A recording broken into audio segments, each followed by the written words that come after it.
Alors bonjour à tous et merci de nous rejoindre sur ce nouveau segment de l'envers du terrain. Aujourd'hui, je reçois Marie-Ève Paré, qui est anthropologue, qui a obtenu son doctorat à l'Université de Montréal en 2017, qui est actuellement professeure au Cégep Édouard-Montpetit. Elle va nous parler de ses recherches qui ont principalement porté sur les thématiques de justice et de parenté dans les sociétés subsahariennes, autant en Afrique que sur la diaspora, ici au Canada. Et elle va aussi nous parler de ses post-docs qu'elle a fait respectivement à l'INRS et à McGill en santé psychosociale ici à Montréal. Donc, sans plus attendre, merci beaucoup de nous avoir rejoints ici, Marie-Ève. Et puis, en fait, tu pourrais commencer par nous te présenter, bien sûr, au-delà de ce que je viens de dire, et puis surtout nous parler de ton intérêt pour l'anthropologie. Comment c'est né avant de devenir anthropologue? D'accord, donc Marie-Ève Paré, je suis ethnologue. Ma spécialité, c'est vraiment la culture à travers le monde. Et je suis devenue un petit peu anthropologue parce qu'on ne sait pas ce que c'est l'anthropologie. Et étrangement, c'est un petit peu un retour des choses, c'est que j'étais au Cégep Édouard-Montpetit, et là où j'enseigne aujourd'hui. Okay. Et on découvre le premier cours d'anthropologie. On apprend parce que quand t'as 4-5 ans, là, tu rêves pas d'être anthropologue parce que tu sais pas, tu sais pas ce que c'est. À la limite, tu peux être un peu extravagant, puis t'es architecte, mais c'est à peu près ça. Et finalement, quand je suis rentrée dans le cours, les premiers cours, j'ai juste réalisé, hey, il existe une science qui fait ça, qui est à la fois complet, qui est dans la réinvention, mais dans le questionnement du pourquoi, du comment des sociétés fonctionnent, mais aussi pourquoi les humains font les choses. Et en fait, et ça m'a donné une piqûre. Donc, j'allais voir le professeur, j'ai demandé, bon, qu'est-ce que ça prend pour être anthropologue? On m'a dit, un doctorat. J'ai dit, OK, je vais aller faire un doctorat. Et ça a été aussi simple que ça. Ça t'a pas fait peur du tout? Non, en fait, c'était pour moi d'une logique. Ça, c'est devenu très, très clair. Okay. Et après ça, bon, au début, tu sais, on se cherche là, dans les différentes disciplines, mais c'est le parcours au bac qui a fait de découvrir un peu plus. Bon, est-ce que je m'en vais plus en anthropobio? Est-ce que c'est l'ethnologie? Finalement, bon, c'est l'ethnologie qui a gagné le combat. Et graduellement, ben, c'est les travaux qu'on fait qui nous déterminent un peu où on s'en va. Tu sais, parce qu'on les connaît pas, les sociétés. Non. On a, quoi, 6 à 10 000. Là, vers quoi on va les creuser, puis Et tu lis. Puis ça, à recommander, là, tu lis le plus de, tu sais, sur les peuples, le monde, tu essaies de varier tes travaux. Et tout d'un coup, le coup de cœur de la société arrive avant je pense, le coup de cœur des thèmes. Dans mon cas, c'est ça. J'ai été attirée par l'Afrique de l'Ouest, par les textes que je lisais qui portaient sur cette société-là, que j'ai trouvé, ces sociétés-là, ils sont nombreuses, que j'ai trouvé super intéressants, passionnants. Et de là, en lisant, tout d'un coup, les thèmes sont venus à toi, finalement. À moi, et plus on creuse, plus ça s'ouvre, et puis tu sais sur quoi mais tu je savais travailler. Déjà que j'allais pas faire du rituel, que j'allais pas... j'étais quelqu'un qui cherchait les institutions, qui cherchait le... Très classique au départ. Oui, finalement, très classique. C'est ça. Et donc, parti plus vers le politique, les rapports de pouvoir, gérontocratie, tout ça. Et graduellement, vers la parenté, le droit. On est resté dans vraiment classique, mais j'ai jamais fait ça de me dire, c'est pas la statue, c'est pas... c'est pas le rituel, le fétichisme. Oui, parce qu'en Afrique subsaharienne, surtout les premières recherches, vraiment, en Afrique, c'était ça. Hein. Exactement. C'est très magico-religieux au départ. Et moi, c'était pas ça. C'est pas ça. Tu sais, graduellement, et après de ma maîtrise qui était plus sur l'institutionnalisation de la migration circulaire. Ici, t'es quand même allée à ça aussi. Dans la même population. C'était vraiment un coup de cœur au niveau des populations, là, de comment ils vivaient, comment le contemporain de ces sociétés-là, comment on se transformait, le changement social, tout ça, ça me passionnait. Puis ce que j'avais étudié en maîtrise, qui devait pas avoir de terrain au départ, c'était l'impact de ces jeunes hommes ou jeunes femmes qui partaient en Côte d'Ivoire pour travailler pendant rotation. Pendant 3, 4 à 5 ans, ils revenaient avec des gros salaires, des gros... Les dépenses ostentatoires, mais en fait, c'est quoi l'effet sur les populations qui restent? Parce qu'ils restent déjà. Oui, tout le monde s'en va pas. Non, c'est ça. Et donc, déjà, la parenté sortait. Et tout l'impact un peu économique, politique, puis comment on s'adapte à ce changement-là. Ça se vide et ça se remplit, comment ça vient. Et en fait, que tout le monde reprenait un peu sa place après. Oui, c'est ça, en fait. Parce que est-ce que les gens étaient mariés avant ou est-ce qu'ils se mariaient après? Souvent, c'était après, pour les garçons. Les filles, des fois, ils étaient envoyés en mariage. Mais c'est tout un système de rotation. C'était circulaire. C'était vraiment ça. C'est intéressant. C'est ça que j'ai travaillé, mais je devais pas faire de terrain parce qu'une maîtrise, c'est court. Ben oui, puis c'est Puis c'est loin, puis c'est coûteux. Mais finalement, alors, comment ça s'est passé? Pourquoi t'as commencé? Je suis allée quand même, et les données sont pas dans la thèse. Pas dans la tête, dans le mémoire, parce que ça devait être vraiment juste une bonne, grosse recherche bibliographique.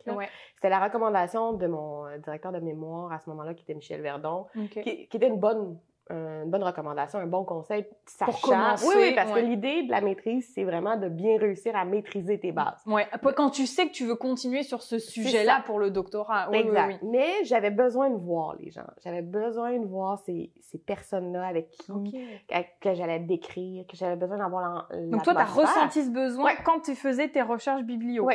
Et là, j'ai décidé, avec ma colocataire à l'époque, on pas partir, on est parti 2 mois.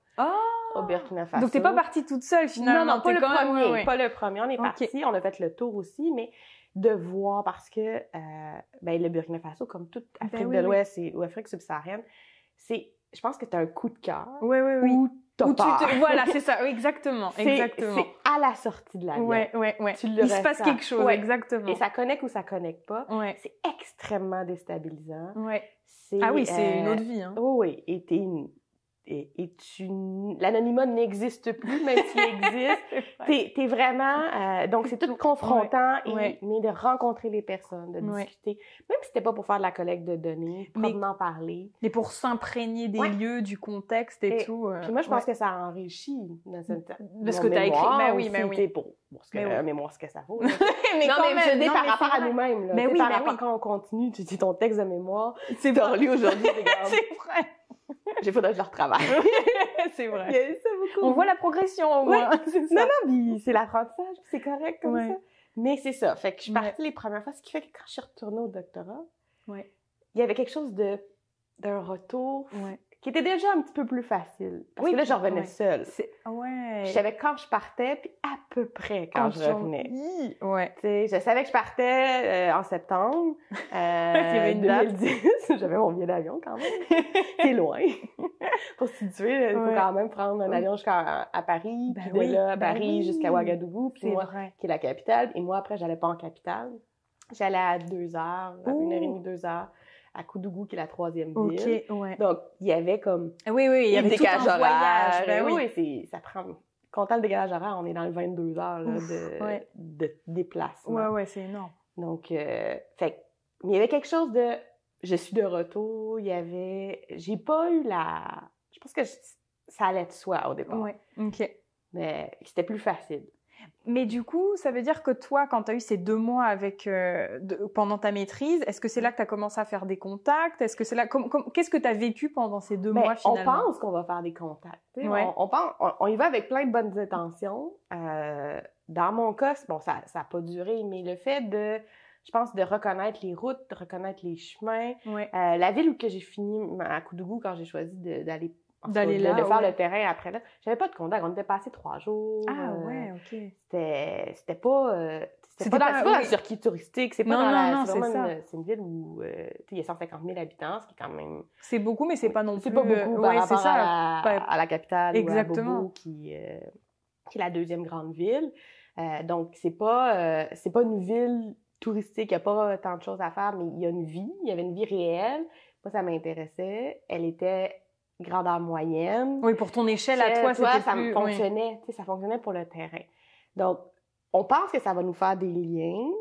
Ça dépend combien de temps il y a de distance entre les terrains.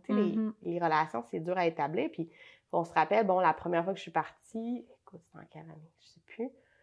Oui, parce qu'après dans les années 2000, il y a peut-être un 50, les deux terrains. C'est ce que je voulais dire, parce que le terrain, quand on est au doctorat, on sort pas tout de suite. Je veux dire, il y a quand même un bon 2-3 ans avant d'aller sur le terrain. Oui, il faut attendre d'avoir les fonds. Voilà. Il faut faire les examens de synthèse. C'est ça. Il y a une longue étape de préparation. Donc, il y a peut-être un 50. Qui s'est passé entre les deux. Exact. En des morceaux. Et on se ramène mi-2000. Je disais, l'Internet, on est ailleurs.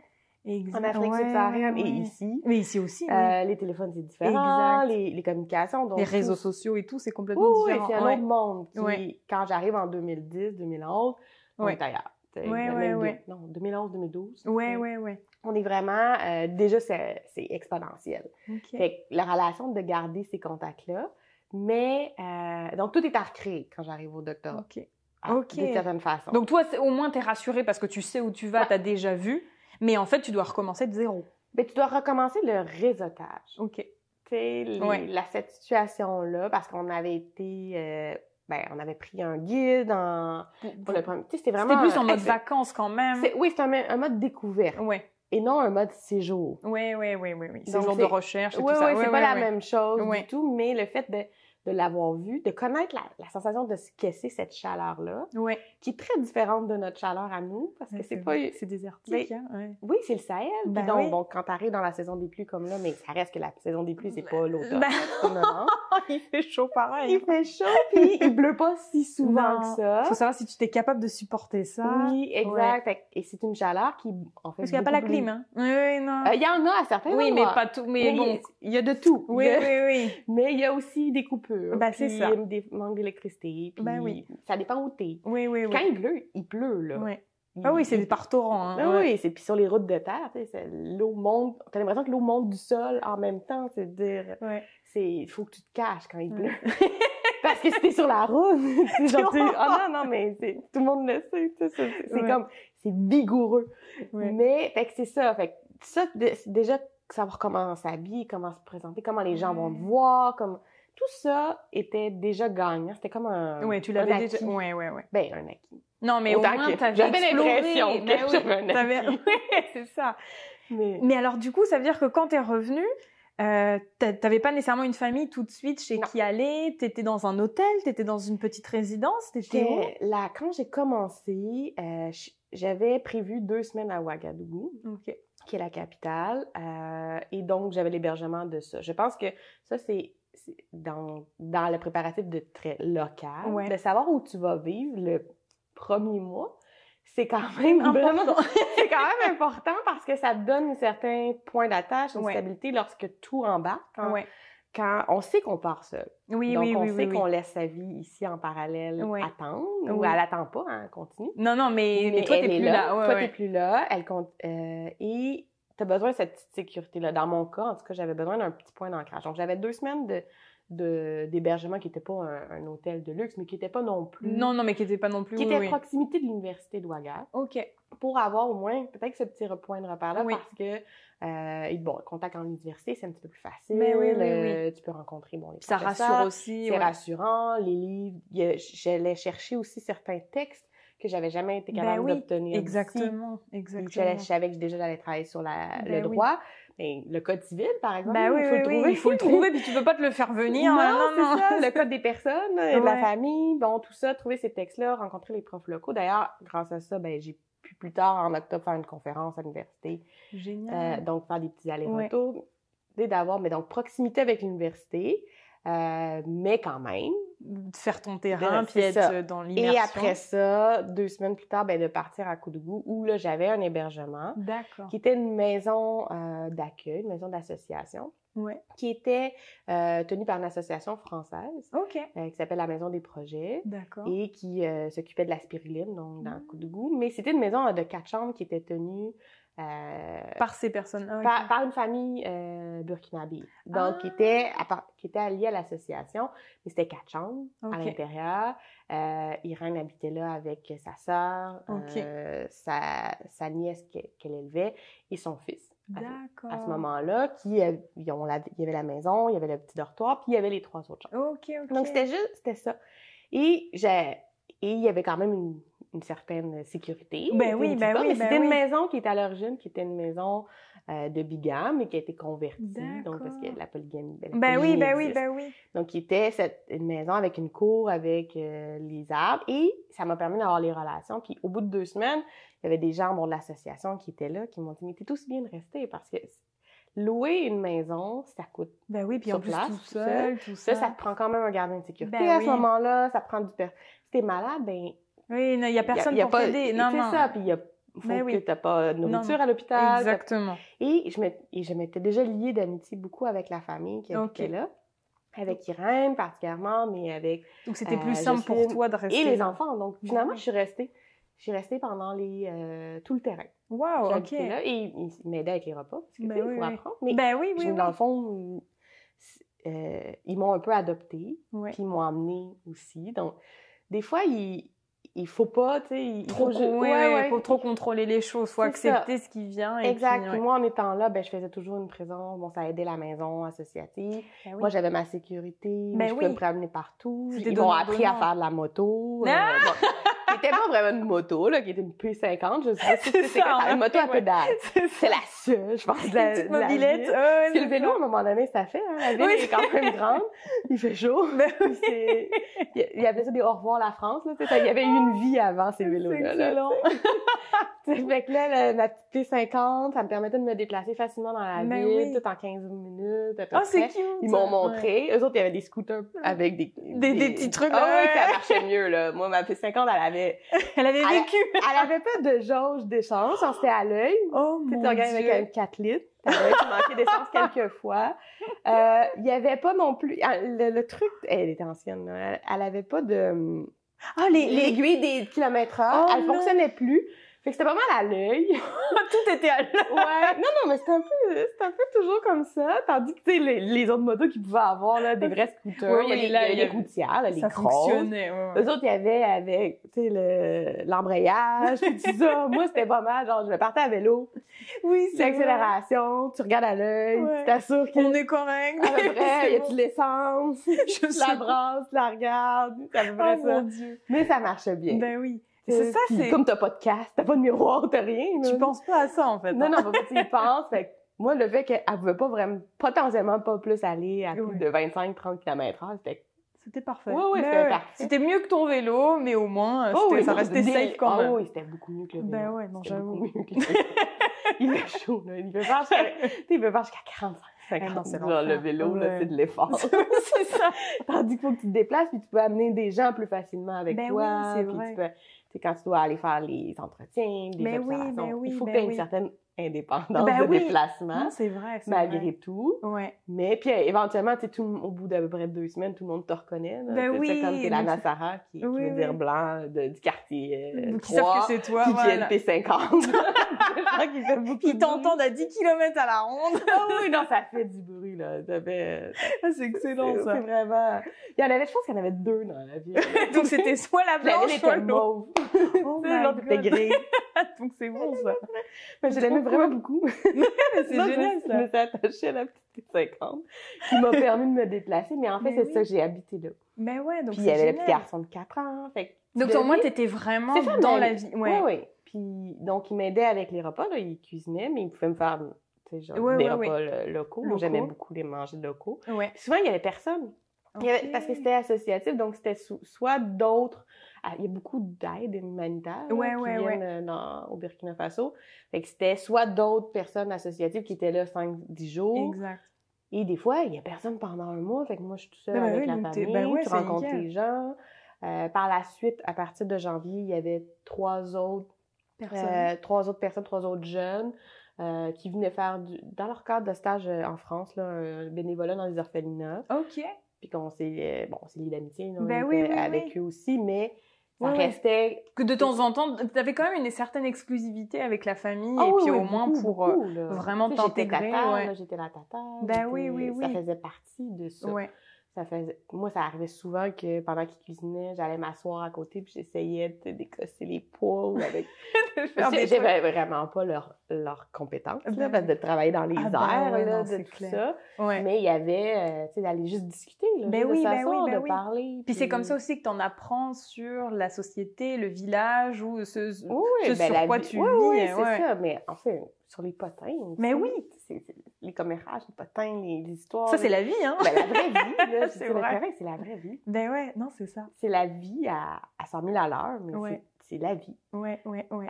C'est la leur, c'est la tienne, c'est... Oui, tu partages quelque chose. Oui, exactement. Ouais. Fait qu'il faut pas penser que tout est ressenti très fort parce que t'es seule, puis t'as toute la responsabilité sur toi, puis toutes les décisions sont, si tu trompes, c'est de ta faute. Si tu, si tu réussis, c'est de ta faute, là, aussi. Mais il y a fondamentalement... il y a quelque chose qui se crée de toute façon. C'est la vie. C'est la vraie ethnographie.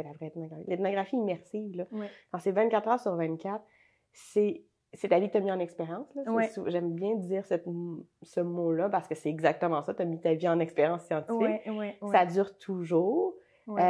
Et c'est le processus d'enculturation à l'humanité. On l'utilise complètement. Oui, exactement. Ce qui est un peu différent que les terrains ici. Mais là-bas, c'est ça. Fait que t'es tout en train de réapprendre. T'es vraiment comme... t'apprends tout, en fait. Parce que comme c'est une société différente de la tienne, les fonctionnements, les règles, les codes sont différents. Tu viens pas juste comme ça en touriste. Tu dois apprendre, sinon ça marche pas. Tu fais beaucoup d'erreurs. Exactement.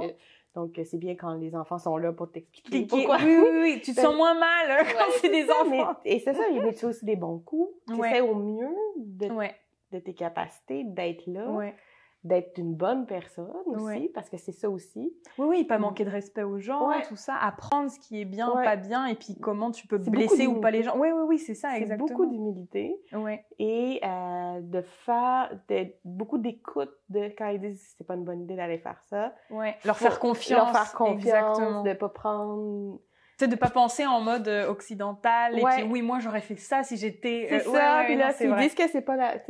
parce que sinon, après ça, est-ce qu'ils vont te remettre en garde? Relation de confiance aussi. Exact. Fait, il y a tout ça à créer, puis il y a des façons... Ce que toi, tu penses, c'est naturel, ou que ça ne l'est plus, là. Non, t'es complètement déraciné de ce que toi, t'as l'habitude. Il y a un temps différent. Il y a le temps du terrain, mais il y a aussi le temps de la vie, de la vie du quotidien, puis de cette ville-là ou de ce contexte-là. Donc, tous ces temps-là est différent. Ah oui, complètement. C'est pas le même que... C'est ça, et il faut attendre. On peut pas être pressé en terrain. Non. Moi aussi, j'ai découvert à Trinidad. C'était pas du tout le même rythme. Non. Tout est long. Mais en même temps, oui et non, parce que t'es obligé d'apprendre. Donc, en même temps, si c'était rapide, on aurait fait 1 million d'erreurs encore plus. Enfin, je veux dire, ça aurait été encore pire. Et en fait, c'est que c'est long avant de gagner, de savoir où tu t'en vas. Exactement, de savoir puis la confiance des gens. Puis, comment tu gagnes ça? Ou en fait, je veux dire... on prend le temps, finalement, parce que c'est ça aussi. On dit, oui, on doit... Des fois, tu te dis, ça peut être stratégique, gagner la confiance des gens, mais en même temps, c'est pas stratégique parce que tu t'y penses pas quand t'es là, parce que tu te dis, mais en fait, c'est juste une relation interpersonnelle classique que j'aurais n'importe où, mais je dois m'y faire, en fait, et tu t'adaptes, et donc là, tu la construis, et ça prend le temps. C'est comme quand tu te fais des nouveaux amis. Quand tu déménages. Voilà, exactement. C'est un peu ça. Tu fais pas en 2 secondes, quoi. Non, en fait, et tu peux pas imposer ton propre rythme. Exactement. Et en fait, ce serait une erreur de le faire. Non, puis là, c'est sûr. Et moi, dans mon cas, au départ, avec les gens de la maison, je les voulais pas dans ma tête.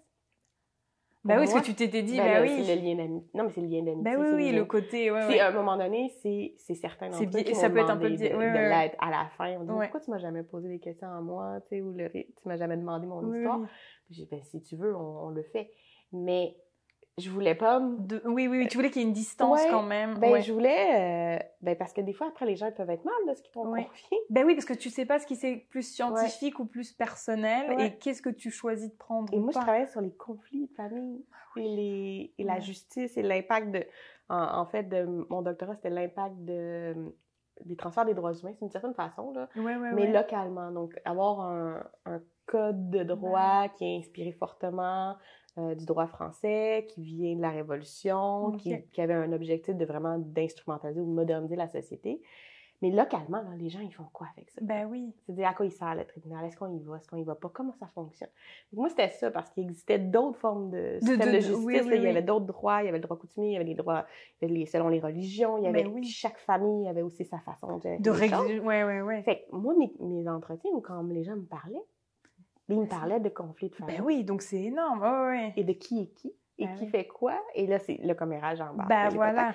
Mais tout ça est là. Fait des fois, ça peut venir à des circonstances très émotives pour eux. Ou même pour moi, parce que je finis par connaître le monde, mais tu sais, il y a ce côté-là de regretter. Des fois, de t'être confié. Fait qu'il faut faire attention, tu sais, à qui tu demandes, puis à quelle est la distance, et pour pas mettre les gens en situation de malaise, parce que tu fuis avec eux. T'sais. Oui, exactement. Alors du coup, est-ce que tu peux nous parler même de comment tu as préparer ton terrain avant d'y aller? Je veux dire, d'un point de vue à la fois académique ou à la fois pratique? Oui, et pratique, okay. Académique, je dirais, du moins, en tout cas, mon conseil, là, puis que ça, je l'ai jamais regretté, lire énormément sur le quotidien des personnes, mais tu sais, trouver les ethnographies, pas les mêmes monographies, là, pas juste les textes qui sont sur ton sujet, mais aller chercher vraiment de manière générale. De manière générale, puis plein d'informations sur les gens que tu es amené à rencontrer. Pourquoi? Parce que le fait d'avoir ce bagage-là en moi, puis que je lisais depuis 2 ans, puis même avant avec la maîtrise, mais d'avoir un peu toutes ces... un peu à la limite des anecdotes, mais des petites perles d'informations. Il y a des différences, puis comment ça se gère et tout ça. Puis, tu sais, par exemple, c'est quoi la place de l'enfant? Ça, c'est important dans une société où les enfants sont très valorisés. Tu regardes, la place de l'enfant, qu'est-ce qui fait que tu deviens un homme intègre, c'est Burkina Faso, la part des hommes intègres, là, mais qu'est-ce qui fait que tu deviens une femme, un homme? C'est quoi les étapes de la vie des personnes? Oui, le cycle de vie, comment leur façon, de considérer tout ça, Comment la famille s'organise, les maisons ont l'air de quoi, tout ça. Leur organisation sociale, finalement. De lire beaucoup là-dessus, qui, évidemment, il va y avoir un décalage quand tu vas aller sur place. Mais ces bagages-là, dans moi, me donnaient confiance, un peu. Et des fois... Oui, que ça soit moins dur une fois que tu arrives. Exact. Et quand il y avait une conversation, on t'écoutait, puis là, le monde parlait de quelque chose. Puis là, tout d'un coup, toi, ça venait te chercher une petite info, genre, par exemple, la place des jumeaux. Puis là, tu dis, ah oui, j'avais lu un truc là-dessus. Et là, après ça, tu réponds, puis tu dis, mais chez vous, les jumeaux, tu sais, ça fait... ça fait référence à ça. Ça fait référence à ça. Est-ce qu'ils vivent longtemps? Comment ils sont vus? Tu sais exactement où t'en vas. Puis là, tout d'un coup, ils réalisent que tu sais. Que t'es pas novice. Ou que, en fait, t'as suffisamment eu d'intérêt pour qu'un élément... Oui, aussi. T'es venu en tête comme ça, qu'un élément sur leur culture... Exact. Qui pensaient pas que... Non. Ou te reste et puis que tu partages, finalement. Puis finalement, ça les... il y a quelque chose, mais ton intérêt, il est authentique. Oui, c'est ça. Moi, j'ai trouvé que... Fait que beaucoup de préparation de ça... au niveau de la lecture. Tu viens pas en touriste et puis que tu as l'impression... qu'ils voient qu'il y a quelque chose derrière ça. Et dans mon cas, vu que c'est l'Afrique subsaharienne, c'était le Burkina Faso, plus tard c'était le Rwanda, mais le Rwanda, ça a été 2 semaines. C'est accompagné des médecins. Mais au Burkina, moi, je venais pas en association. Je venais pas donc, je venais pas d'un côté humanitaire. Oui, c'est vrai que ça, c'est beaucoup. C'est très présent. Et donc, tu as une association avec ça. Toi, t'étais toute seule, finalement. Moi, j'étais toute seule dans ça. Et là, je venais m'intéresser à leur culture ou à des choses. Fait que ça peut paraître étrange, finalement. Oui, donc il faut se positionner par rapport à ça, de quitter. T'es pas un investisseur. Pas, donc, eux, ils essaient de te situer dans leur univers social. T'es pas religieux non plus. Non, c'est ça. Je viens pas faire de mission. Je suis pas associée à aucune mission, même si mon nom est catholique, puis ça c'est dû aux chrétiens à tout le moins. Oui, tout de suite, c'est ça. Fun fact, anecdote, c'est tous les prénoms disent quelle religion t'es. Ben oui, puis Marie, Marie-Ève. Marie-Ève, j'ai pas utilisé le Ève parce que c'était pas assez fréquent, donc ce n'était que le Marie. Les noms composés sont pas assez fréquents? Il y a beaucoup de doubles noms. Tout le monde a 2 noms, mais qu'ils soient ensemble, c'était pas si fréquent, fait qu'ils étaient souvent déformés. Ah oui, donc Marie, c'était plus facile. Ouais. Puis je me reconnais à Marie. Donc, je l'utilisais, mais automatiquement, c'est que je suis chrétienne. Après ça, c'était est-ce que je suis catholique ou... Oui. Il n'y a jamais eu de question de je peux être athée, là. Personne c'est ça. Non, mais c'est personne ça, n'a comme pensé que je pouvais être de celui-là. Puis c'est correct, j'ai pas des... Non, mais c'est intéressant. Oui. Puis donc, les différences peuvent être, est-ce que t'es musulman? Est-ce que t'es animiste? Est-ce que t'es un petit peu de tout ça? Est-ce que t'es... en général, tout le monde est un petit peu de tout ça. Tout ça. Mais c'est ça, les noms ont une importance et qui vont déterminer ton identité. Donc, moi, automatiquement... il n'y avait pas cette idée-là, le Québec, on oublie ça déjà de savoir c'est quoi le Québec, donc le Canada. Voilà. Le Canada, il se pose, c'est pas tout le monde qui sait il est où. Voilà, exact. Donc moi, mon positionnement, c'est que tout le monde pensait que je venais de France ou d'Europe tout le temps, donc j'avais à dire que j'étais canadienne. Puis là, il y a une distinction. Il y a une distinction parce que je suis malgré pas l'accent, ils le sentaient pas nécessairement. Ah, c'est très éloigné. Ok.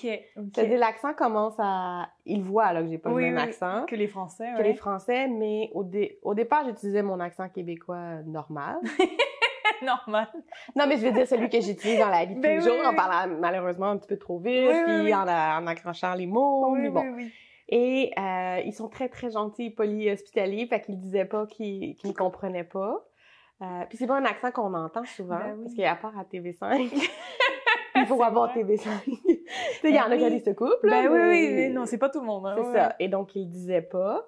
Et je l'ai modifié éventuellement, le rendu un petit peu plus rond, un petit peu plus européen. Ouais. Pour ce que c'est, parce que je suis pas très bonne en accent, là. Mais de simplifier les expressions, de ralentir le débit, Mais c'est ça. Et donc, c'est pas une question d'identité, là, à un moment donné. Non, mais c'est juste de pratico-pratique, faut qu'ils te comprennent aussi un minimum. Exactement. Ce qui était très drôle, c'est que quand des Français venaient ou des Burkinabés disaient « Mais toi, comme Québécois, si on te comprend, je me suis pas mon vrai accent. » C'est ça, si je parlais normalement. C'est pas comme ça. Et quand il y avait quelques fois, je pense en une ou deux fois, il y avait des Québécois qui étaient passés dans la ville. C'est croisés, on s'est parlé en québécois. Et là, ils ont fait comme, oh. On les comprend plus. OK. C'est vrai que c'est pas une différence. Mais c'est bon, on modifie ça, mais ça, c'est toute l'identité qu'ils vont percevoir de toi. Ouais. Donc, inévitablement, il y a cette position-là à construire. Exact. De quitter. Quitter, ça sert à rien de dire, ah, moi, je suis anthropologue ou. Mais non. C'est toi en tant que personne avant ton statut, entre guillemets, que tu apportes et en chercheur. Là-dessus, t'es une femme, j'ai les cheveux blonds, j'ai la peau très pâle. C'est-à-dire, j'étais plus souvent qu'un coup de soleil qu'autre chose, mais tu sais, il y avait tous ces aspects-là de c'est très difficile de me cacher. J'ai un nom de famille qui est, d'une coïncidence, qui est Samo. Paris, c'est un nom d'un patronyme, Samo, qui est une société et là, les anthropologues vont se reconnaître, d'Alliance à plaisanterie avec les Mossi, qui est la société avec qui je travaillais principalement. Donc, il y avait on me jouait beaucoup la Sarah Samo, donc je l'ai un peu utilisé parce que c'est comme ça qu'il m'appelait, là. Ouais. Je préférais Nassara à Leblanc, là. Oui, c'est sûr, oui. L'identifiant. Mais la Nassara Samo, ce qui faisait qu'il y avait un petit peu de jeu d'insultes qui disait, bon, toi, tu manges des lézards, tu manges des trucs comme ça, t'es mon esclave. Et du coup, il y avait une sorte d'acceptation aussi, puis tout un... Mais au moins, comment t'étais acceptée d'un autre niveau, parce qu'il y avait des ressemblances, et c'est le hasard, mais du coup, on s'est quitté. Voilà. À la douane, qui sortait mon passeport, non. Tu sais, genre, tu t'appelles par tu. Pareil, puis il fait venir tout le monde, puis là, c'est comme... Samo, t'es marié à un Burkinabé? Non. Mes parents sont venus me visiter en octobre. Mon père, bon, évidemment, il a le même nom de famille. Il voit la même chose. Ça faisait de l'anecdote, ça faisait un départ de discussion qui tombait une petite barrière déjà. Exactement. Qui faisait, elle a le même nom de famille qu'un Burkinabé, et puis t'es pas marié à un Burkinabé. Non, c'est vraiment ton nom. Wouh! Fait c'était vraiment... Ouais, ça crée déjà un petit truc.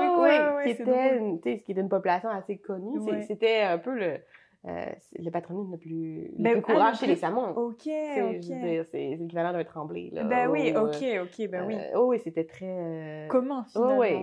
Comme Ouédraogo chez les Mossi. Oui. Ce sont des noms qui sont très fréquents. Fait qu'il y avait aucun doute. C'était intéressant. Fait que ça, j'ai pu l'utiliser. Fait que sur le terrain, il y a ça dans la préparation, puis je ne le savais pas avant de dire. Non, mais ça, après, c'est des choses que tu apprends. Parce qu'on a beau être préparé, il y a quand même des choses qui pop une fois qu'on est là. Donc, toute la partie un peu académique de vraiment lire. Puis évidemment, on lit sur les méthodes, mais c'est pas... Quand on le vit pas, c'est pas pareil. Et les méthodes, c'est super important au sens de savoir comment bien faire une prise de notes. Comment bien faire l'observation participante. Mais... puis remettre dans ton carnet. Puis tout ça. Et après ça, tu vas l'adapter à toi, à ta personnalité de chercheur, à ta réalité. Ton terrain. Puis est-ce que tu peux prendre des notes, est-ce que tu peux pas en prendre? Photo, pas photo, à quel moment? Enregistrement, pas enregistrement, tout le monde peut pas. Exactement. Donc, d'avoir cette base-là de rigueur, de validité scientifique et de fiabilité, c'est super important. Mais après ça, c'est beaucoup, surtout en ethnographie, où c'est constant. C'est pas là comme si tu avais un terrain de détachement où tu rentrais chez toi ou quelque chose. Non, là, c'est constant. Tu peux pas constamment être en train de prendre des notes. Et donc, c'est un peu de l'assimiler en toi, de savoir comment ça va...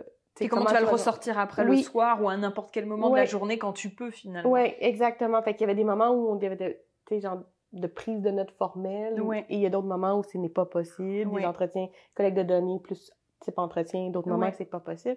Mais ce que je veux dire, c'est qu'avant le terrain, d'un point de vue pratique, c'est super important de de savoir quand même la base, même si après elle s'adapte. Exact. Il faut l'avoir. Tu peux pas partir sans savoir comment faire. Non. Et après ça, tu vas vraiment faire ton jeu. Surtout quand t'es seule, il y a plus de flexibilité. Ouais. Ça n'empêche pas que la maîtrise antérieure... T'en as besoin, oui. Elle t'aide beaucoup. C'est incorporé en toi. Ça aide vraiment, vraiment beaucoup. Puis tu t'améliores à chaque fois. Ben oui, c'est genre tes entretiens deviennent meilleurs. Toutes tes choses vont... Ben oui, c'est la pratique, en fait. Ouais. Puis tes notes sont meilleures, puis tes grilles sont meilleures, tout est meilleur avec le temps parce que tu le mets en expérience, mais de l'avoir. Donc, d'un point de vue très théorique, là, de bien lire sur la population, de où tu t'en vas, de comment ça va avoir l'air, des choses que tu n'es pas supposé faire. Non, mais c'est vrai. Non, tu peux. Puis des choses que tu peux faire aussi. Puis après ça, tu vas voir tout ce qui est le décalage entre les règles puis le jeu. Tu sais, de où t'es dans... Et ça te donne un petit base, une confiance dans où tu t'en vas dans ta prise de décision parce qu'au départ, c'est vraiment l'incertitude. Ah oui, puis elle est là pas tout comme long, ça. Là. Mais au départ, là, elle est envahissante, cette incertitude-là. C'est surtout quand tu es vraiment en décalage avec ta puis ta que tu es tout seul, que tu as toujours peur de pas savoir si tu fais les bonnes choses ou pas. Ouais, autant pour ta recherche, mais pour le milieu, enfin... puis pour ta vie à toi. Exactement. Puis moi, j'étais dans une société... Aujourd'hui, c'est un petit peu plus dangereux, là. C'est définitivement plus dangereux parce que les Occidentaux, les expatriés sont ciblés pour faire du tort à la population locale, entre autres choses. Mais... quand moi j'y étais, il n'y avait pas ces problématiques-là, mais il reste que j'étais une femme seule, puis il y a des questionnements que tu dois faire attention. Puis, pas sortir à certaines heures. Il y a des professeurs au département qui m'avaient dit, tu sais, ça reste qu'une femme anthropologue, elle a toujours ce défi-là supplémentaire. Donc, fais attention à toi. Prends pas les risques qui soient inutiles. Exactement. Parce que les violences sexuelles, il y en a partout dans le monde. Oui, c'est pas que... seul. Voilà. Non, c'est ça. Quand on est seul... Mais c'est encore plus près. Oui, le risque est un peu plus important. Donc, de le prendre en connaissance de cause. Mais c'est lourd, en fait, de cette charge mentale de se dire on va faire quand même un terrain, mais le fait de le faire dans telle circonstance, dans tel contexte, et puis nous, qu'est-ce qu'on apporte dans ce contexte-là, fait et comment les gens te voient. Exactement. Et comment tu vas te placer. Donc, quelles sont la prise de risque que tu peux faire. Et au départ, c'est ça, toute l'incertitude. Après ça, ça devient un peu plus logique. Puis tu as ton réseau qui est là aussi. Qui te protège et qui te protège. Exactement. Et là, c'est dans les deux directions. Exactement. T'accompagne. Fait qu'il y a tout cet aspect-là pratique. Puis moi, j'ai lu des récits de voyage aussi. Donc, des gens qui étaient allés. OK. Donc, ça t'a rassuré d'une certaine manière? Il y avait quelque chose de peu d'autofiction dans leur récit. Puis il y avait quelque chose de l'anecdote qui allait aussi ressembler au terrain. Parce que c'était des gens qui étaient partis longtemps. Oui, OK. Donc, je pense à Eben, que j'avais lu, ou Terre des hommes intègres, que j'ai lu même dans l'avion, hein. Oui. Léger. Oui, parce que tu peux pas lire que du académique non plus. Parce que t'as besoin... Après, quand t'es dans la vraie vie, enfin, entre guillemets, mais c'est parce que t'as besoin de savoir... Voilà, dans le quotidien, exactement. Et d'avoir lu ça, il y avait quelque chose de plus léger, mais aussi à la fois, tu sais, qui titille l'intérêt, la passion que t'as pour pourquoi tu y vas aussi. Oui, exactement. Parce que c'est des gens que tu t'en vas rencontrer. Toute l'anthropologie, c'est de la science basée sur la relation avec les autres. Fait qu'il y avait quelque chose de ça. Fait que ça, j'avais fait ça. Et après ça, là, il y a tout l'aspect logistique. Oui, comment on prépare. Donc, moi, j'avais prévu mon premier mois d'hébergement. Après ça, tu prends les décisions en fonction de... éventuellement, tu te dis, OK, le vélo, ça marchera pas. Fait qu'on a besoin d'apprendre à faire de la moto. Et là, je me souviens, Irène qui me montrait dans le terrain de soccer avant le foot, le terrain de foot, de sable un peu pendant qu'il y avait personne à embarquer, tu sais. Puis là, t'es comme, tu sais, je sais conduire, là. Je dis, je sais conduire une voiture, mais là, c'est une autre façon de conduire. Et là, de me montrer. Puis sur un terrain sableux et tout. Puis il faut monter des tu sais, parce que... Des petites côtes. Oui, parce qu'il n'y a pas nécessairement des égouts, hein, donc c'est toutes des... Pour rentrer sur les routes principales, souvent, tu sais, c'est des routes en... Oui, faut aller sur le... Oui. Il y a que 2 goudrons, ce qu'ils appelaient des goudrons d'asphalte. Deux routes qui est asphaltée, tout le reste, c'est de la terre. Donc, faut passer de la terre au goudron, du goudron à la terre. Il y avait tous ces aspects-là, puis c'était une belle avant-midi d'un petit peu de honte à soi. Mais écoute, ils ont beaucoup ri. Puis après ça, j'étais comme... Mais tu sais, donc, tu réalises, là, tu fais, OK, je fais quoi? Je l'achète pas. Parce qu'il y a des coûts associés à ça. Bon, finalement, on prend la décision que je loue. Parce qu'elle a besoin quand même. Bon, il y a des sous, il y a une idée vraiment de partage aussi des sous, mais là, il faut que tu calcules, bon, combien coûte ton hébergement, ta nourriture, à quel, tu sais, aller au marché seul, là, c'est pas facile, donc d'accompagner. Les prix de la négociation, c'est pas instinctif négocier Puis pour toi, nous. Ce que tu représentes fait que le prix n'est pas au même... Et le bon prix, c'est ce qu'il disait, c'est le prix que tu es prêt à payer. Et quand tu disais pas de négocier, parce que tu l'as jamais appris. Mais toi, tu payes tout ce qu'on te dit. Puis, mais il faut que tu négocies parce que sinon... Mais c'est aussi la règle, en fait. C'est la règle et ça veut dire de refuser de rentrer en relation avec eux. Exact. Donc, c'est... T'es obligé... Enfin, il faut que tu négocies. Fait que finalement, j'allais toujours un petit peu avec Irène. Je l'accompagnais de temps en temps. Là, j'ai appris un peu comment fonctionnait le marché, puis je suivais. Fait que, au départ, il y a beaucoup ça. Tu te colles un peu. Puis tu fais une éponge, là, et puis... Tu essaies de voir aussi chaque quartier où t'es. Puis moi, je me suis mis à adorer cette ville-là. Il y avait 10 quartiers. OK. Il y en avait qui avaient des noms, ils étaient plus anciens. Il y avait qui avaient des numéros. Mais tu sais, finalement, il n'y a pas d'adresse civique. Donc, t'es dans le quartier du Jardin du Mad, qui est un maquis, bon, qui sont des petits restaurants, là, soit des buvettes, soit des restaurants où tu peux manger de la viande grillée. Il y a toujours des frites, mais aussi du thon, des ragoûts, bon. Mais tu le sais comme ça, finalement. Du riz gras. Donc, tu sais où, ici, t'es bon dans le quartier de l'église Burkina. Parce que le nom du pays Burkina Faso vient de ce quartier-là, de Burkina. Faso, ça vient d'une autre langue. Donc, c'est une combinaison du Diola puis du Moré qui fait le titre... qui fait le nom du pays. Qui est changé dans les années 80. Ça s'appelait Haute-Volta.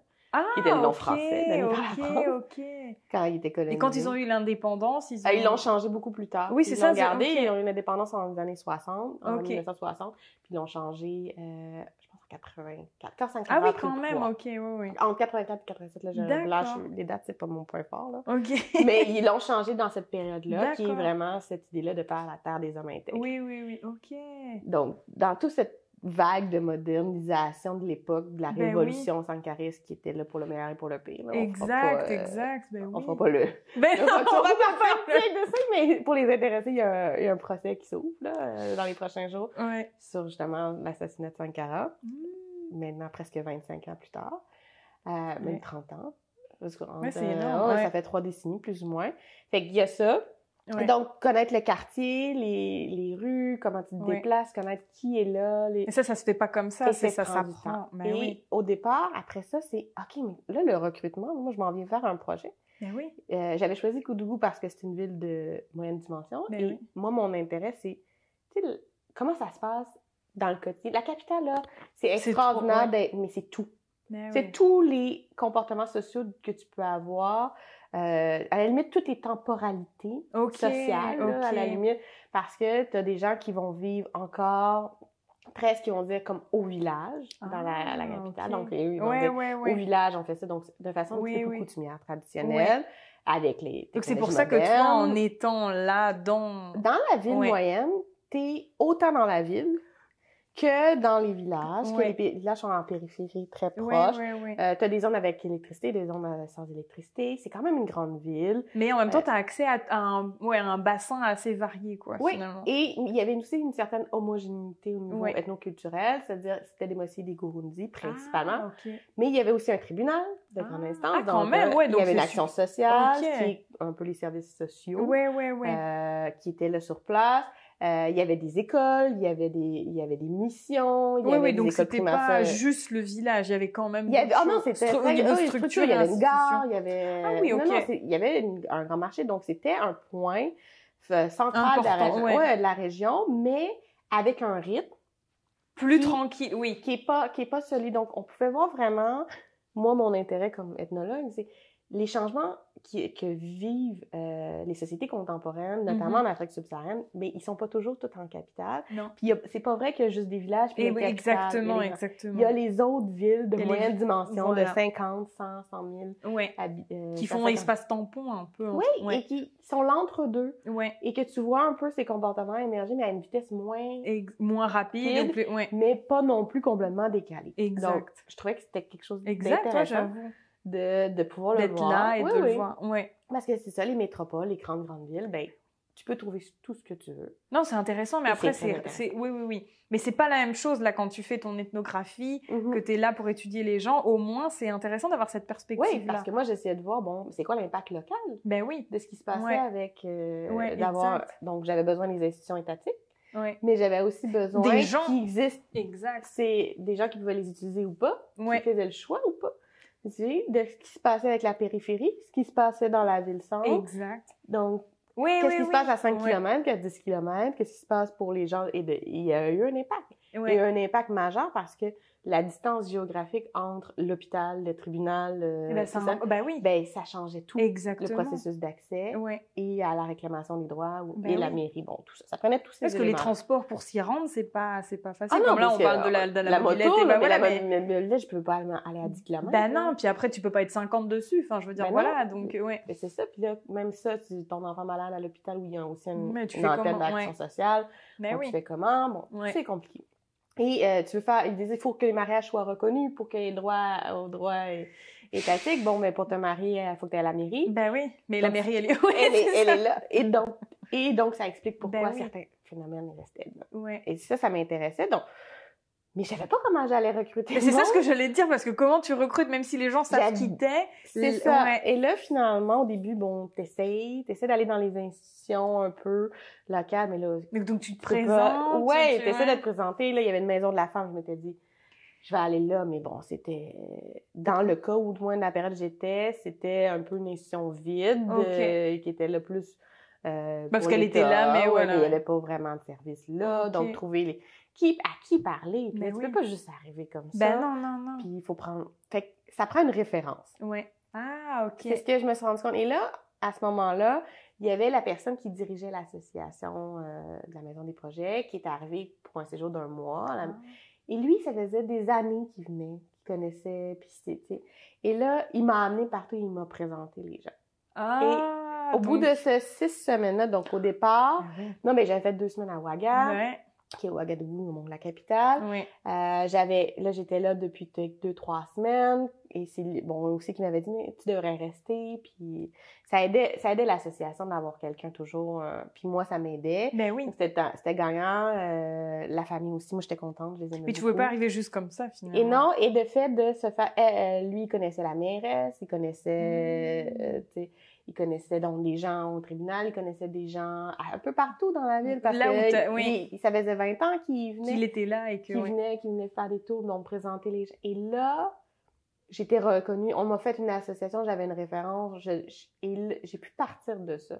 Et ça reste que le recrutement des entretiens formels, des récits de vie sont arrivés vraiment plus tard. 4 mois plus tard. Mais tout le côté plus... déjà, apprendre comment ça se passe, l'observation. Le côté d'avoir les bonnes personnes. J'ai eu l'autorisation grâce à le contact avec la mère de... Madame la maire, c'est le maire, comment il dit, de venir assister facilement, sans entrave, à tous les mariages à la mairie civile. OK. Donc, c'est ouvert au public. Mais mais là, du coup, t'as la vraie... Puis là, je prends des petites notes. Ça fait quand même privé, enfin, je veux dire, c'est ça, puis de pouvoir assister à ça. Fait que j'en ai assisté à, je pense, 10-15, comme ça. C'est génial. Et il me dit, il va en avoir un autre. Après ça, parce que je venais souvent, les gendarmes qui étaient à l'entrée, ils me laissaient passer tout le temps. Et après... Plus besoin de te présenter. Non, c'est ça. Puis moi, quand je me mettais en ligne, à un moment donné, il disait bien que tu viens pas chercher un papier d'identité, tu sais. Ben oui. Donc, il y avait la question. Et là, j'ai pu avoir accès à 3 registres d'état civil. Puis ça aurait été plus compliqué d'obtenir autrement. Ben oui. C'est l'effet boule de neige un peu. Oui, c'est ça, c'est qu'au début... Non, mais c'est Mais oui, parce que c'est toujours... Non, mais le truc, c'est qu'au début, c'est toujours lent. On sait pas ce qu'on fait, on est vraiment en exploration. Et au moment où ça part, là, tout se dégoupille, quoi. Exactement. Et en fait, il a fallu, c'est ça, la référence. La référence de la personne, puis il se disait, OK, oui, pourquoi t'es là? Finalement, après, tu vas rencontrer le président du tribunal de grande instance. Donc, j'ai pu assister à des médiations de divorce ou de demande de paternité. Qu'avant, t'aurais même pas envisagé. J'ai pu assister à l'action sociale à tout 2 à 3 fois par semaine pendant 3 mois. Il y avait une cellule pour gestion des conflits familiales. Ah, génial. Donc, j'ai pu assister à ça comme observateur externe. Donc, j'ai eu des notes de terrain de ça, ce qui fait que, dans ma tête, je montrais la trajectoire de résolution de conflit en fonction de la hiérarchie. Ah, c'est le tribunal, c'est le dernier, hein, même ici. Mais oui, parce qu'avant, il y a des petits trucs. Puis là, l'action sociale avec cette cellule-là était un entre-deux. Un entre-deux qui est lié à la fois à la coutume. C'est ce que je voulais dire. L'État. Voilà, exact. Donc, il y avait un petit peu de oui. Et ce qui m'a aidé beaucoup, c'est que, mon morin est jamais devenu très, très fort parce que c'est une langue compliquée. Mais c'est ça que j'allais te demander, en fait, parce qu'ils parlaient français, mais comment... Pas tous. Ben voilà, c'est ça, en fait. Et certains parlaient Gurundi, d'autres parlaient Diola, mais Moré étant en principal. Il y en a qui sont tous à peu près trilingues. OK. Mais pour parler français, il faut être à l'école. Ah, il faut être allé à l'école et suffisamment. Longtemps. Oui, pour pouvoir maîtriser la langue. Exact. Et moi, j'avais appris suffisamment pour reconnaître les salutations, reconnaître certaines choses. Oui, mais pas de là. Et reconnaître certains commentaires qui étaient passés dans la rue quand je pensais. OK. Des fois, puis là, c'est des adolescents souvent qui vont faire ces commentaires-là, puis il y a un respect envers les aînés, puis t'es comme tu veux que j'allais pas. Je dis, moi, je suis ton aîné. Des fois, je disais, tu penses que je comprends pas, mais je suis ton aîné. Fait que des fois, il faut que tu la joues, là, la hiérarchie, là. Il l'utilise beaucoup, c'est une société qui est hiérarchique. Mais mon moré était jamais très, très fort. Mais sur place, dans les agents de l'action sociale, il y en avait un qui était, parce que c'est du placement. J'imagine c'est un peu comme en France, ou le même système. C'est-à-dire que quand tu es fonctionnaire, on te place. Oui. Donc, tu peux venir d'une région... Où t'as jamais... Et il y a plus ou moins 60 groupes ethniques. Au Burkina Faso, même si les Mossis sont les principaux à la moitié de la population, mais il y a 63 langues, 60 langues. Donc, lui, il parlait gourmanché et français. Donc, il y avait traduction de les deux autres qui parlaient moré quand c'était... Et moi, ça m'aidait beaucoup. Ben oui, parce que du coup, sinon, tu t'aurais pas été capable. Exact, ça m'aidait. Ça a bien tombé. Au moins, quand il y avait des fonctionnaires. Il y a des fois, je pouvais pas. Des fois, c'était pas nécessaire. Je comprenais pas. Mais tu sais, il y avait tout le... il me l'expliquait après. Genre, j'avais pas le verbatim direct, mais il m'expliquait tout ce qui se passait après. Puis après, toi, ce qui était important, c'est voir aussi comment les gens étaient, la façon dont ils se comportaient. C'était hyper riche. Donc ça, c'était des situations d'un peu d'ethnographie des exécutions. D'être dans... J'ai fait un peu seul, 3 mois de temps, 3 mois à l'action sociale, 3 mois au tribunal. Mais après ça, tout ce qui est la partie plus quotidienne, celle-là, elle est plus longue à partir. Elle doit gagner parce c'est lié au lien avec la famille, puis les amis, puis les gens qui visitent, puis tout ça. Et ça se construit graduellement. Donc, le recrutement, c'est très... Tu sais, on pourra en parler plus tard par rapport au terrain ici. C'est vraiment... C'est beaucoup plus...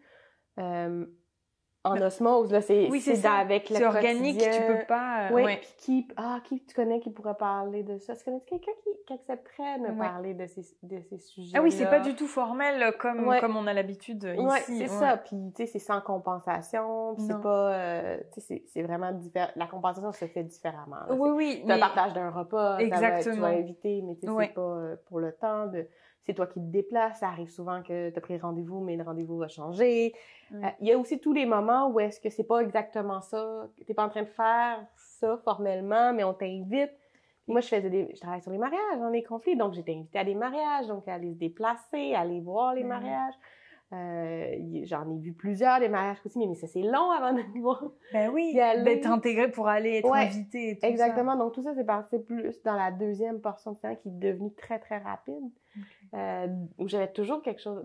toujours quelque chose à faire. Non, mais c'est toujours comme ça. Mais c'est ça le truc, c'est que surtout, en fait, mais même moi, par exemple, à Trinidad, au moment où tout le monde a réalisait que j'allais partir au bout d'un mois, tout s'est fait, mais j'ai eu le mois le plus productif sur les 3. Oh, c'était incroyable, les entrevues, les observations, puis même aussi, c'est ce que je voulais dire, parce que comme toi, finalement, tu as eu accès grâce là où tu habitais. Mais moi, par exemple, c'est pareil. J'avais comment dire, on a des personnes qui sont référentes à nous. On a des interlocuteurs principaux. Et finalement, ils vont quand même parfois changer au cours de la recherche. Ils vont plus être les mêmes. Et je me dis, même toi, j'imagine que la façon dont tu as évolué dans ton terrain, où tu as eu droit à l'accès au mariage, l'accès à certaines institutions, ça a dû changer. C'était plus les mêmes qu'au début, finalement. Non, puis en même temps, éventuellement, ben, tu sors avec les jeunes aussi, tu sais, ceux qui avaient 18, bon, dans la vingtaine. Ouais. Il y avait les étudiants français aussi, donc on allait un petit peu le soir, des fois, justement au maquis, on allait prendre un verre, on allait manger, mais on avait aussi des amis là qui voulaient, fait qu'ils venaient, on les invitait, fait que ça fait partie du terrain.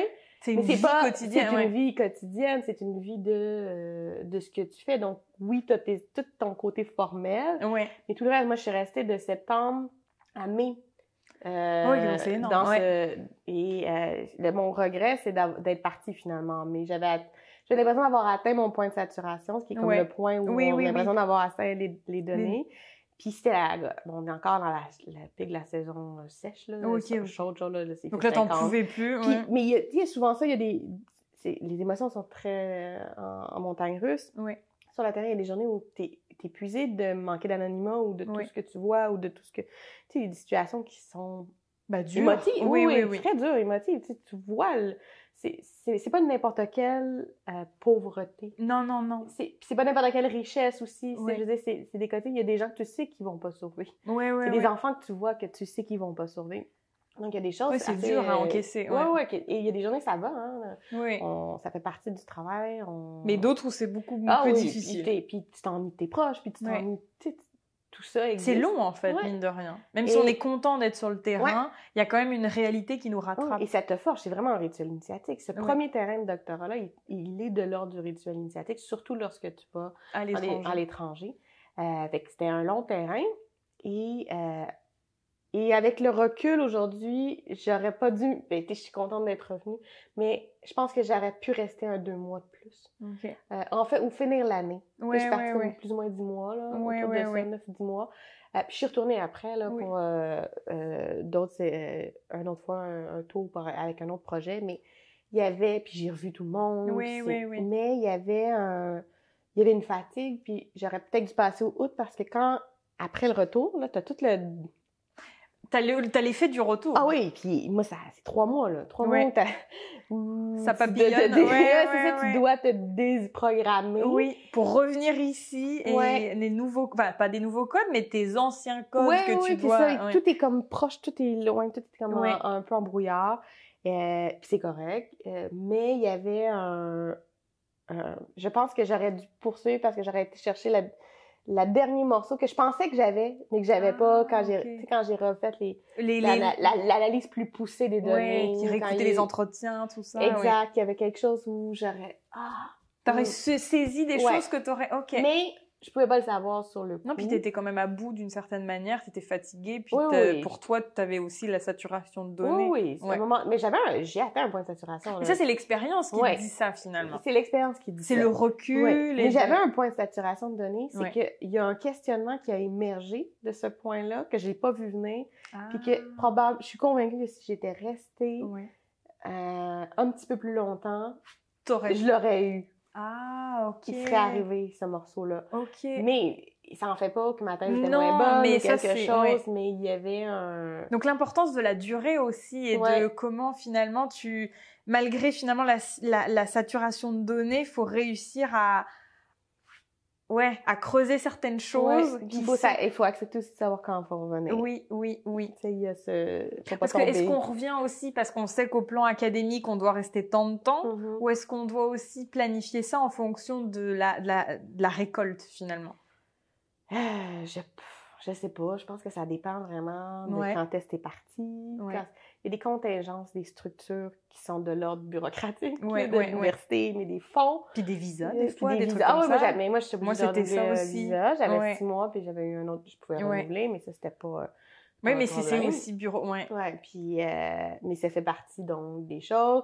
Les billets d'avion, la famille qui est ici, le conjoint, C'est ça, il y a plein d'éléments. Mais oui, comment s'est passé, finalement, le fait d'être parti sur le terrain et de laisser ton conjoint, ta famille ici? C'est très triste. Très dur, oui. C'est très, très triste. Heureusement, nous, notre couple était très solide. On se connaissait depuis qu'on avait 16 ans. Donc, c'est quelque chose... Quand on était revenus ensemble avec les années, c'était déjà quelques années à ce moment-là, on savait qu'on était pour la durée. Et avec ses parents, on a décidé qu'à Noël, on se retrouverait à mi-chemin. J'ai passé 2 semaines au Portugal. Ah, d'accord. Qui m'a fait reprendre un peu de poids. J'avais vraiment perdu beaucoup. Mais tu sais, c'est anecdote, là. Tu pars 125 livres. C'est correct. Là, t'es normal. Non, t'es normal. Tout va bien. Tu sais, t'es en rondeur. C'est le cliché que tu manges pas. Mais il fait chaud. Il fait tellement chaud. Ouais. Et puis t'as beau manger, mais c'est pas pareil aussi. Non, c'est pas les mêmes. T'as pas la même faim. Ben non. Ah non. Moi, je sais que la chaleur, ça me... non, mais sans fromage, sans produits laitiers. Du pain et de fromage, ça, c'est... Mais sans produits laitiers, ça fait... Donc, quand on se retrouve à Noël, tu sais, je parle le premier... T'es une autre personne! Non, mais je pèse 95 livres. Oh, ma merde! Ouais, j'avoue. J'étais... Et là, c'est comme... Transparent! Ah non, c'était trop, même les... Je me souviens, la famille au Burkina était comme, ils mangent ton corps. T'as plus de fesses. Mais oui, t'as plus rien, même. Et oui, puis en plus, c'est des cultures où il y a les formes, parce que moi, c'est Trinidad, c'était pareil. Ils nourrissaient, là, c'était pas ça. Mais moi, la chaleur, ça me coupe l'appétit. Et j'avais plus beaucoup aussi faim le soir, puis je marchais beaucoup. Ben oui, me déplaçais. L'activité, ben oui. C'est pas et la nourriture, moi, je l'ai trouvée très bonne. Oui, mais il y a beaucoup de viande bouillie, donc ça, c'est moi. Oui. Mais moi, j'avais aucun problème à manger. Tu préférais, en fait, je préférais même la nourriture locale, comme le thon, les riz sauces ou les riz gras, que les spaghettis ou les choses comme ça. Même si c'est bon, là. Puis, mais je mangeais les légumes, je mangeais mais au moins, tu mangeais vraiment... Les fruits, mais... Fait qu'au final, à la fin, je gaspillais trop mes repas du soir. Fait que j'ai dit, fais-moi un gros repas le midi, puis le soir, je vais prendre un plus petit, pas de dessert. Oui. Parce que je veux pas gaspiller la nourriture. Ben non. Mais oui, j'ai perdu beaucoup de poids. Et là, après ça, j'ai repris un peu. Fait qu'on s'est retrouvés au Portugal, ça a fait comme beaucoup de bien. C'était un peu triste. Mais après ça, ça a fait... parce qu'il y a aussi des fois, il faut se recharger. Mais c'est ce que je voulais dire, parce que même pour toi, ça te fait une coupure qui est quand même nécessaire, même en tant qu'individu, tant que personne. Oui, ça a été 2 semaines. C'était super le fun, puis c'était agréable. Puis de se retrouver aussi comme couple pour maintenir, parce que ta vie, elle existe encore. Oui, c'est ça. Pas arrêté. Elle s'est pas arrêtée pour ensuite revenir. Puis là, il y a 6 heures de décalage horaire. C'est ça que je voulais dire. C'est l'Internet, c'était pas... c'est au téléphone. C'est Internet, là-bas, était pas... génial, puis j'allais pas nécessairement... J'avais une petite connexion, là. Je payais par une connexion, une clé que tu mets dans un ordinateur. Un truc, parce que pour pas avoir juste aller au cybercafé, parce que c'est compliqué. Oui. D'avoir le contact, tout ça, mais ça reste que... oui, c'est précaire d'une certaine manière, c'est pas comme... Fait que là, après ça, je suis partie genre le 25 décembre, je suis revenue 5 janvier. J'ai fini jusqu'en mai. Ça a donné un autre souffle au terrain, mais... Et là, à ce moment-là, on dirait que j'avais comme construit quelque chose aussi sur le terrain. C'est ça, en octobre, j'ai eu la chance, quand ça faisait à peu près 6 ou 8 semaines que j'étais là, mes parents sont venus. Ah, c'est génial! J'aime, tu sais. C'est une expérience d'aller... Puis alors, du coup, tu les as présentés aussi à la famille où t'étais. Donc, il y avait quelque chose aussi. C'est un lien qui se crée, parce que la famille est importante dans ces régions-là. Exactement. Fait que puis là, après, on s'est déplacés, on a vu. Fait que ça, il y a eu des moments comme ça où j'étais pas dans la ville, j'étais soit ailleurs, soit en Europe 2 semaines, mais ou quelque part au Burkina Faso ailleurs à visiter, ou j'avais un autre petit projet qui était lié, qui a amené le voyage subséquent au Burkina puis au Rwanda, qui était lié à une équipe de médecins qui faisait des opérations de réparation de fistules. Donc moi, je suis anthropologue qui les a accompagnés, j'étais déjà là. Puis t'avais l'expérience. C'est ça, j'étais allée une semaine 2 fois pendant le terrain. Quand ils sont venus en mission pour un peu ailleurs dans le pays, qui est à Boromo, qui est une autre petite ville, plus petite encore que Koudougou. Mais... Donc, tout ça, c'est des terrains qui comme des moments... c'est jamais linéaire. Qui sont produits. Mais c'est toute une vie, là. C'est une vie, ce gros terrain-là, là.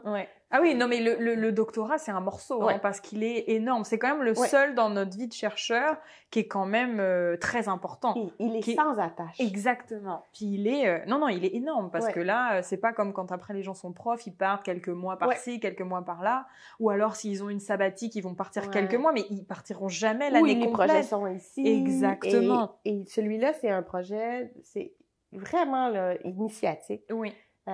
où il va te nourrir. Ouais. Encore, quand j'enseigne, il y a des réflexions pour montrer c'est quoi rentrer dans le quotidien des gens. Ben oui, des gens c'est encore là que je vais utiliser le plus souvent les anecdotes parce que c'est une vraie ethnographie classique. Classique, pas vraiment, mais de longue, et puis même peut-être pas si longue que ça pour une ethnographie. Là. Non, mais oui, mais elle est quand même... Mais le fait d'être H24 là-dedans...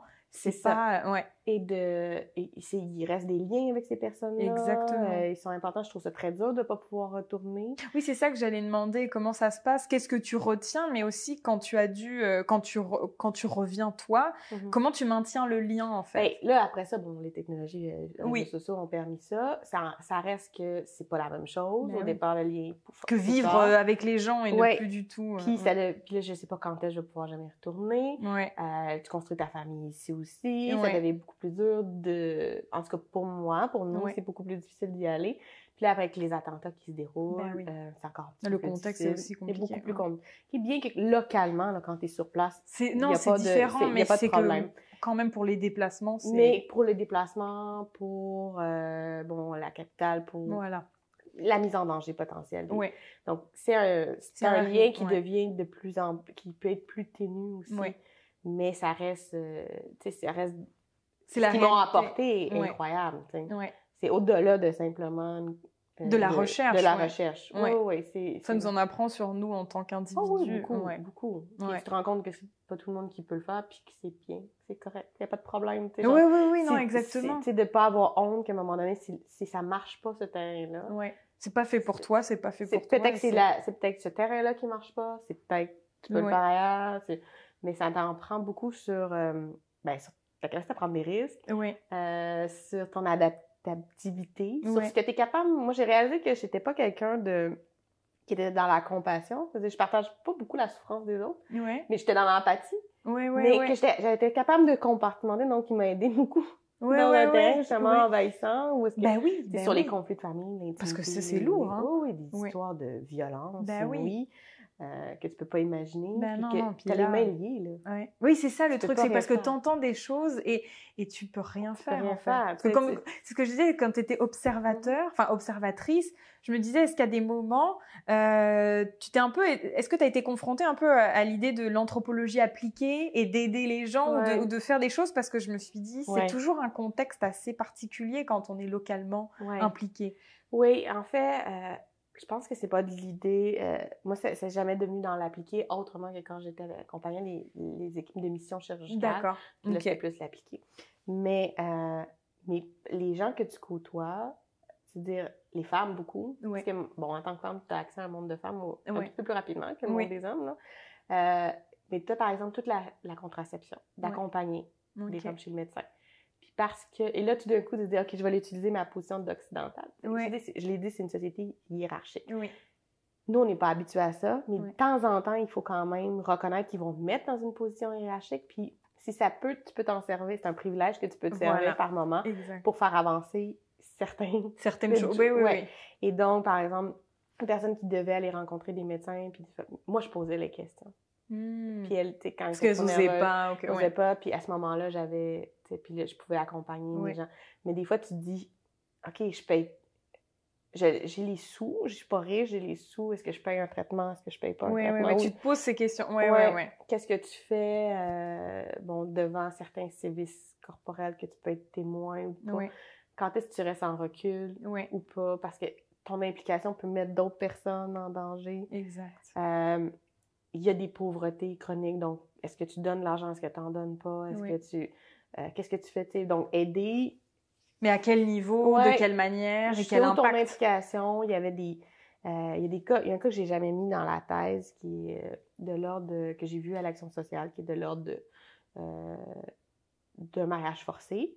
Vraiment. Donc, la forcée, vraiment forcé. C'est-à-dire, il y a des mariages arrangés, il y a des mariages forcés. Là, on parle d'une enfant de 10-11 ans, là, et qui va en finir avec viol conjugal. Je ne sais pas si on peut dire conjugal, en tout cas. Elle va se sauver, elle ne pourra pas avoir d'enfant. Et là, on est dans la médiation de ça. Et là, je vois que tout le monde a le haut de cœur, les agents, tout ça. Moi, j'observe ça. Et là, c'est trop, là. Toute la ville le sait. Parce que Tu sais, je dis, ça reste une petite ville, tout le monde sait ce qui s'est passé. Et là, il y a comme... C'est dans les médias, pratiquement. Et là, le présumé, l'agresseur ou mari, il est avec sa co-épouse, première épouse. Et là, puis il est devant moi, puis il justifie. Puis ça a été une semaine émotionnelle et horrible. Puis t'as la petite qui est dans la même pièce. C'est une pièce, là, qui... Mais ouais, qui est mignonne. Oui, 2 mètres par 2 mètres. Tout le monde est sur le même banc. Et là, tu fais... Je l'ai pas mis parce que, à un moment donné... Tu peux pas utiliser ça. C'était pas non plus le sujet. Ben oui, c'était du mariage puis tout ça. Oui, mais après, il y a des niveaux de... Cette jeune fille-là, elle a pas... Non, elle a pas choisi d'être là. Hein, oui, elle pourra jamais avoir d'enfant. Là, c'est fini, détruit, là. Ouais. Et il y avait ça. Et là, des fois, tu fais... c'est tellement... Mais de voir aussi... Là, comment tout le monde... Là, t'es témoin, là, tu sais pas quoi faire. Ben, c'est ça. Devant tant de violence. Mais de voir aussi qu'on partageait tous le même dégoût. Tout le monde, là, qui est devant un tel geste. Ça, c'était... Mais ça a été une semaine tellement dure au niveau de la collecte des données. Parce que là, tu te dis... J'ai supposé faire quelque chose. Est-ce que j'avais les moyens pour essayer d'aider ou faire la jeune fille ou de mais en même temps. Mais est-ce que c'est ton rôle? Est-ce que si t'avais pas été là, est-ce que machin? Et qu'est-ce qui s'est passé pour elle? Est-ce qu'elle elle s'est retrouvée en orphelinat. Elle pouvait pas retourner dans sa famille d'origine parce qu'il avait un peu parachuté de notre région du pays. Wow. C'était vraiment une histoire c'est quelque chose, mais il y a des sujets aussi comme ça qui émergent. Là, tu te dis, OK, cette vie, elle est là, puis qui a amené, d'un point de vue académique, toute une réflexion sur mariage forcé, mariage arrangé, mariage choisi. Mais ce cas-là, tu te dis, le crime, qu'est-ce qu'on fait? Parce que lui, qu'est-ce qu'il est devenu de cette... il est emprisonné. OK. Je sais pas si il a été violent en prison, mais parce que c'est pas... Oui, parce qu'après, c'est pas quelque chose qui est accepté. Oui, c'est ça. Non, c'est ça. Puis il était aussi d'un autre groupe ethnique, donc ça joue un petit peu, là. Parce que mais oui, je sais pas, là, où on se place dans le spectre de s'il a été puni, mais ça a été scandaleux, là. C'est-à-dire, les prisons intenses qui sont... Oui. C'est pas tout le monde qui a approuvé. Non, c'est ça. Ça a été compliqué, mais tu sais, il y a aussi tout ce qui est les filles mères, qui devait pas être un sujet que j'allais aborder, mais finalement, à force d'en côtoyer, entendre les faits divers, de voir, là, c'est devenu un sujet de thèse. Mais après, c'est tout le côté émotionnel de la chose, là. C'est-à-dire, elles sont expulsées de leur famille, donc ils se retrouvent à la rue. Il y en a qui commettent presque, ou des fois, l'infanticide. Je parle pas d'avortement, là, mais l'avortement est illégal, mais du coup, évidemment, il y a des pratiques. Donc, tout ça, fait qu'à un moment donné, je me suis retrouvée à être un peu plus impliquée dans la santé maternelle parce que...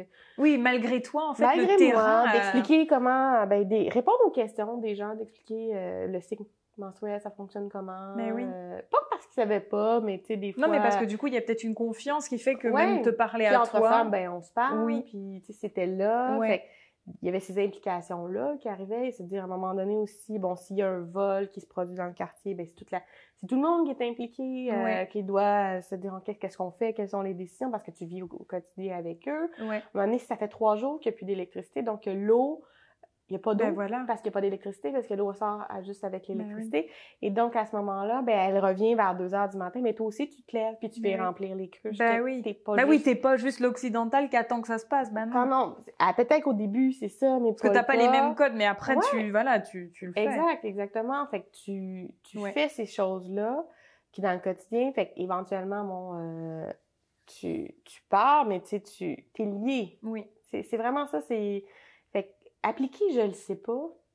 Mais t'es témoin, T'es témoin, puis à chaque fois que t'es témoin, tu dois prendre la décision de ce que tu vas faire. De la même façon que tu prends la décision de est-ce que tu manges ça ou tu manges pas ça. Non, mais tu sais, des choses que... Non, mais c'est vrai. Qu'il y a du monde qui ont des principes, qui vont dépasser. Il y a certains aliments, il y a comme les gens qui peuvent manger du chien. Je le raconte des fois dans les cours parce que ça fascine l'anecdote, mais c'est aussi la place d'anthropologue de faire ça, tu sais, il y a des moments où est-ce que tes propres... tes propres... Oui. Tu dois franchir. C'est limite parce que ça te met pas en danger. Mais, non. Mais pour le bien de la recherche, tu le fais. Mais oui, il y a un moment où je suis au village, j'accompagne, puis il y a un bébé, puis je finis par comprendre que le bébé, il est très, très jeune, de 3 mois à peu près. Oh, ouais. Et il y a une malformation au niveau de la digestion, ce qui fait que il peut pas comme évacuer ses selles ou du moins être très compliqué. Fait qu'il est en train de s'empoisonner. Okay, ce que je comprends. Et là, eux, et moi, donc je sais que le bébé va pas survivre. Oui. Je veux dire, je suis pas médecin. Non, mais d'un point de vue, oui. Je veux dire, il va pas survivre. Ils sont au village. Puis là, je dis à la personne qui c'est sa famille, je dis, là, il faudrait idéalement qu'ils voient un médecin à Koudou. Pas juste au village qui est à 10 km à peu près. Mais il dit, ils sont déjà allés voir un tradipraticien. J'ai essayé de les convaincre comme les médecines naturelles. Il fallait qu'ils aillent voir autre chose. J'ai essayé comme ils ne veulent pas, mais j'ai dit... Puis là, à un moment donné, tu prends la décision. Je dis, si c'est une question d'argent, je dis, ce bébé a besoin d'être vu à un moment donné. Oui, oui. Je vais payer, là. Oui. Tu sais, je veux dire, je pense que je peux pas faire plus. Oui, oui, là, c'est... Mais je peux pas me dire que je vais pas essayer. Essayer d'aider, oui. Parce que là, ça arrive à un point où c'est trop... C'est trop émotionnel. C'est trop émotif. C'est comment toi, tu le vois, oui. Tu te tiens le bébé, puis je l'ai pas dans les bras pour rien. C'est pas pour cette raison-là, j'ai juste remarqué qu'il était pas emmitouflé comme les autres. Puis... Et ils veulent pas. Malgré le... Ouais. Tu peux pas insister. Non. Tu peux pas. Fait appliquer la même façon. Par contre, un aspect que moi, j'ai toujours été contre puis ça, c'est dans ma pratique d'ethnologue aussi. Je sais qu'il y a beaucoup qui vont dire « Ah, t'es dans un pays où il y avait beaucoup de polygynie. » Tu sais, donc très, très élevé. Genre. Et 30% des hommes, plus ou moins, 60% des femmes. Donc, c'est courant. Oui. Qu'est-ce que tu vas faire pour ça? Ben, rien. Ben non, c'est pas ton... ça, c'est... je travaille le mariage, fait que clairement, j'aurais été très mauvaise en parenté, en ethnologue, d'aller faire ça. Et de toute façon, mon travail à moi, c'est d'expliquer le truc. Oui, mais ils disent, puis qu'est-ce que tu vas faire si un homme frappe une femme? Mais je ne peux rien faire. Ben oui, non, c'est ça. Tu veux que j'aille leur dire quoi? Que dans mon pays, à moi, les lois disent qu'ils n'ont pas le droit? T'es dans un autre pays. Ça ne changera rien. Ils n'ont pas le droit. Il n'y a pas de service. Il n'y a pas de refuge. Il n'y a pas de...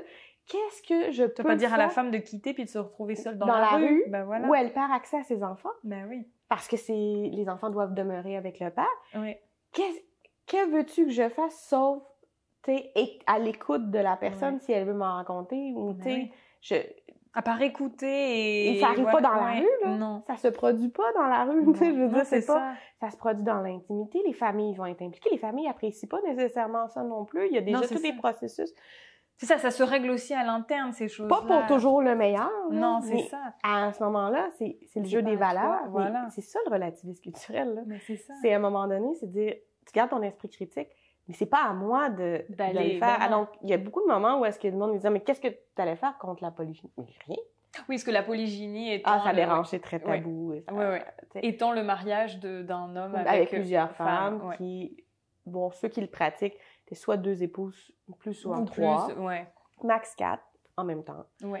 Du fait des contingences socio-économiques, des défis de ça, parce que ça prend un bon terrain. Et puis un bon niveau économique aussi. Oui, puis on parle pas, c'est pas du polyamour, là, on parle vraiment d'une vraie, de la polygynie classique, de ce que c'est, avec les hiérarchies, tout ça. Puis il y a des femmes qui le redoutent, il y a des femmes qui l'acceptent, puis et c'est un sujet extrêmement complexe. Oui.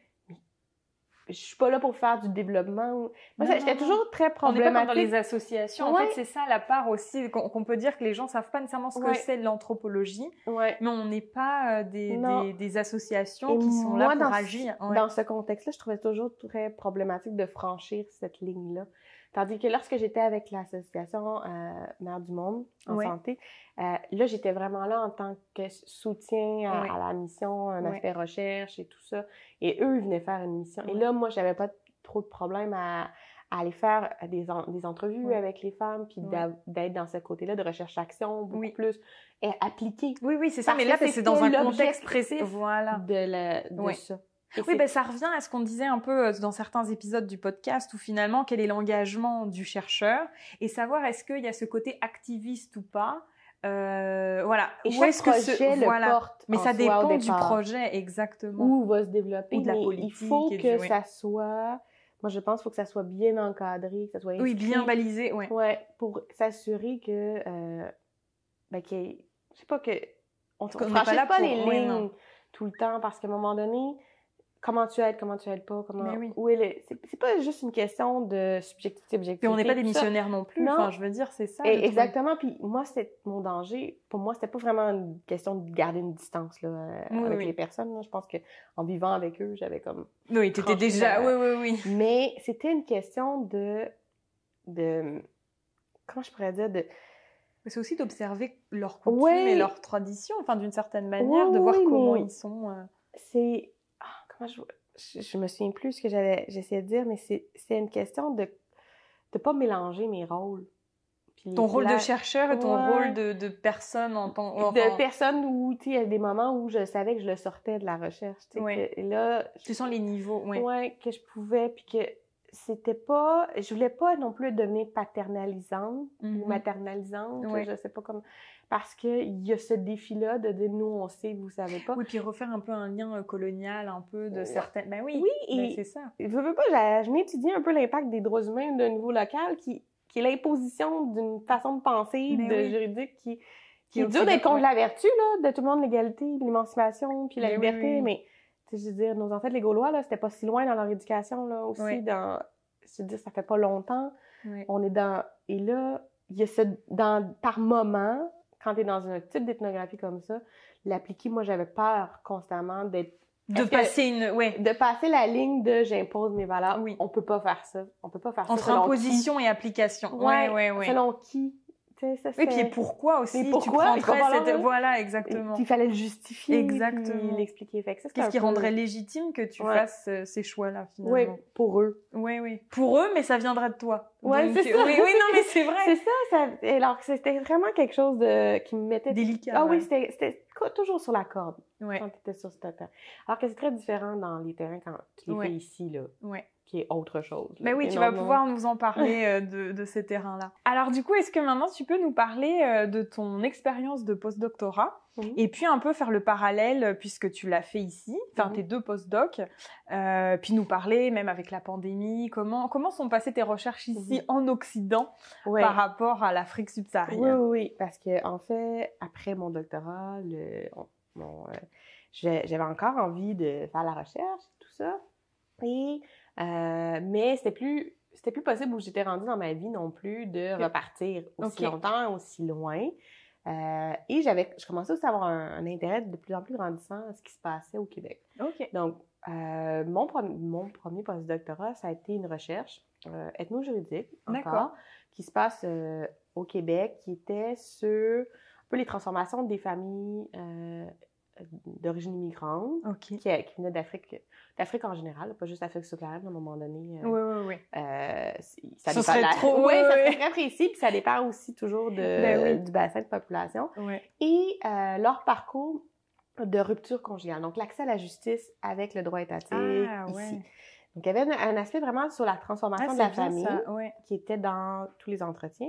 Et il y avait un aspect sur le parcours d'accès de divorce. Par exemple, le parcours de divorce à la... arriver ici. Quand tu viens ici, en fait, et tu sais pas dans tes plans. Ben c'est déjà quelque chose d'immigré. Oui, déjà, c'est déjà gros. Oui, tu immigres selon différents programmes. Tu dois t'adapter à la nouvelle société. Tout ça, c'est un gros processus. Changement. Et c'est un processus qui a parfois, et même souvent, un impact sur la famille.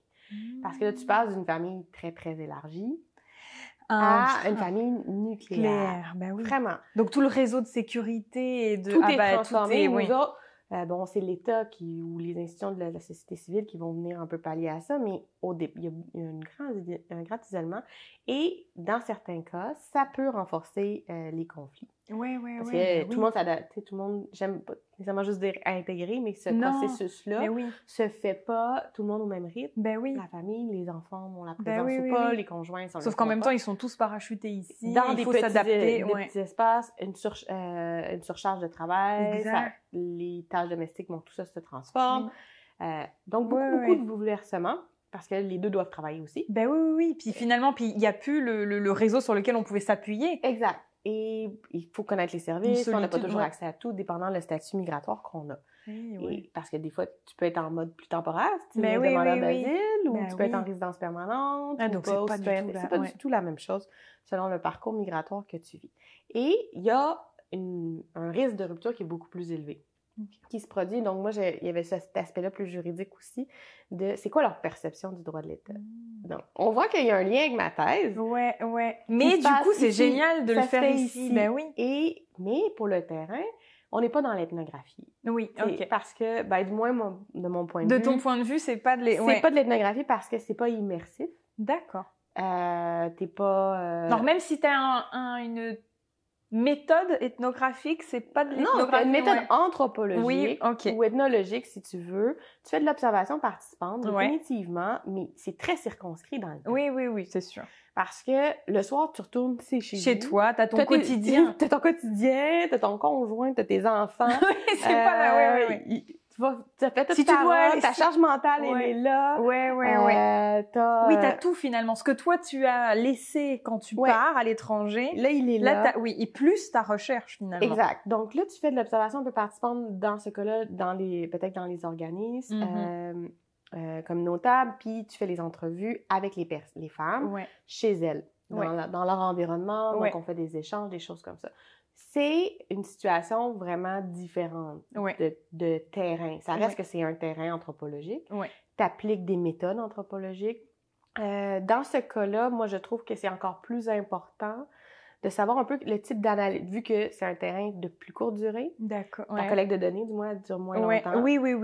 Il faut que tes méthodes soient top. Oui, parce que pour aller recruter, il faut que ça marche tout de suite. Et le recrutement est compliqué et différent. C'est pas les mêmes voies, c'est très institutionnalisé. Le réseau est pas la même. C'est pas en osmose ou quelque chose. Il faut vraiment que tu aies un allié. Les règles d'éthique s'appliquent différemment aussi parce que généralement, tu peux pas obtenu les informations personnelles d'une personne, tu sais, des contacts, sans avoir une institution qui est passée à travers avant, puis qui va faire le pont pour savoir s'ils sont intéressés. Et après, toi, c'est vraiment plus complexe d'un point de vue de procédure pour obtenir. Donc, ça part pas. Donc, le temps, là, on va dire qu'il est différent.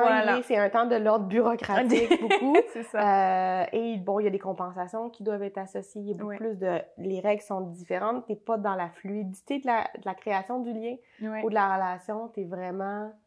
Oui, là, c'est comme tu dis, c'est bureaucratique, là. C'est vraiment, les rapports sont vraiment très pratico-pratiques. C'est pas, Donc, l'observation par c'est pas organique. Non, c'est ça, c'est pas du tout la même façon. D'où pourquoi je dis que c'est pas une ethnographie.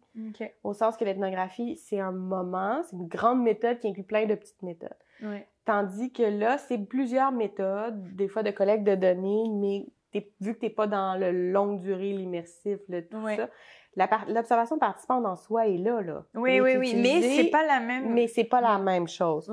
T'es pas dans le quotidien des personnes. Toi, tu retournes. Non, c'est juste à un instant T, une entrevue ou un... Oui. Puis il y a d'autres moments où tu vas être dans les groupes, mais c'est quand même pas... T'es pas dans l'intimité, en fait, des gens et dans leur quotidienneté. Ouais, c'est vrai. C'est pas la même chose. D'où pourquoi je dirais pas que c'est une ethnographie. Comme telle. De toute façon, c'est pas toute la culture. En tout cas, c'est pas toute le... Non, c'est pas la tradition, entre guillemets, du truc. Mais donc, pour moi, c'est très important de préparer les méthodes. C'est-à-dire que si, dans ce cas-là, moi, ce qui m'intéressait, c'est le vécu, la perception. Donc, comme je savais que j'allais faire une analyse phénoménologique de ça, donc, parce que c'est ça que j'allais chercher, mais toute ma méthode de collecte, dès le départ, a prévu ça. Donc, les entretiens ont été créés de façon à aller chercher, sachant le type d'analyse. Donc, tu dirais que l'induction, c'était bon? Elle est là. Elle reste que c'est les données qui vont émerger les catégories, qui vont venir orienter les thèmes. Tu sais pas du tout, tu n'en viens pas de tester une théorie déjà préalable, mais tu pars avec beaucoup plus de concepts, un bagage théorique qui est plus fort. Donc, on est plus dans une zone un peu plus ambiguë, mais même si t'es pas dans la déduction.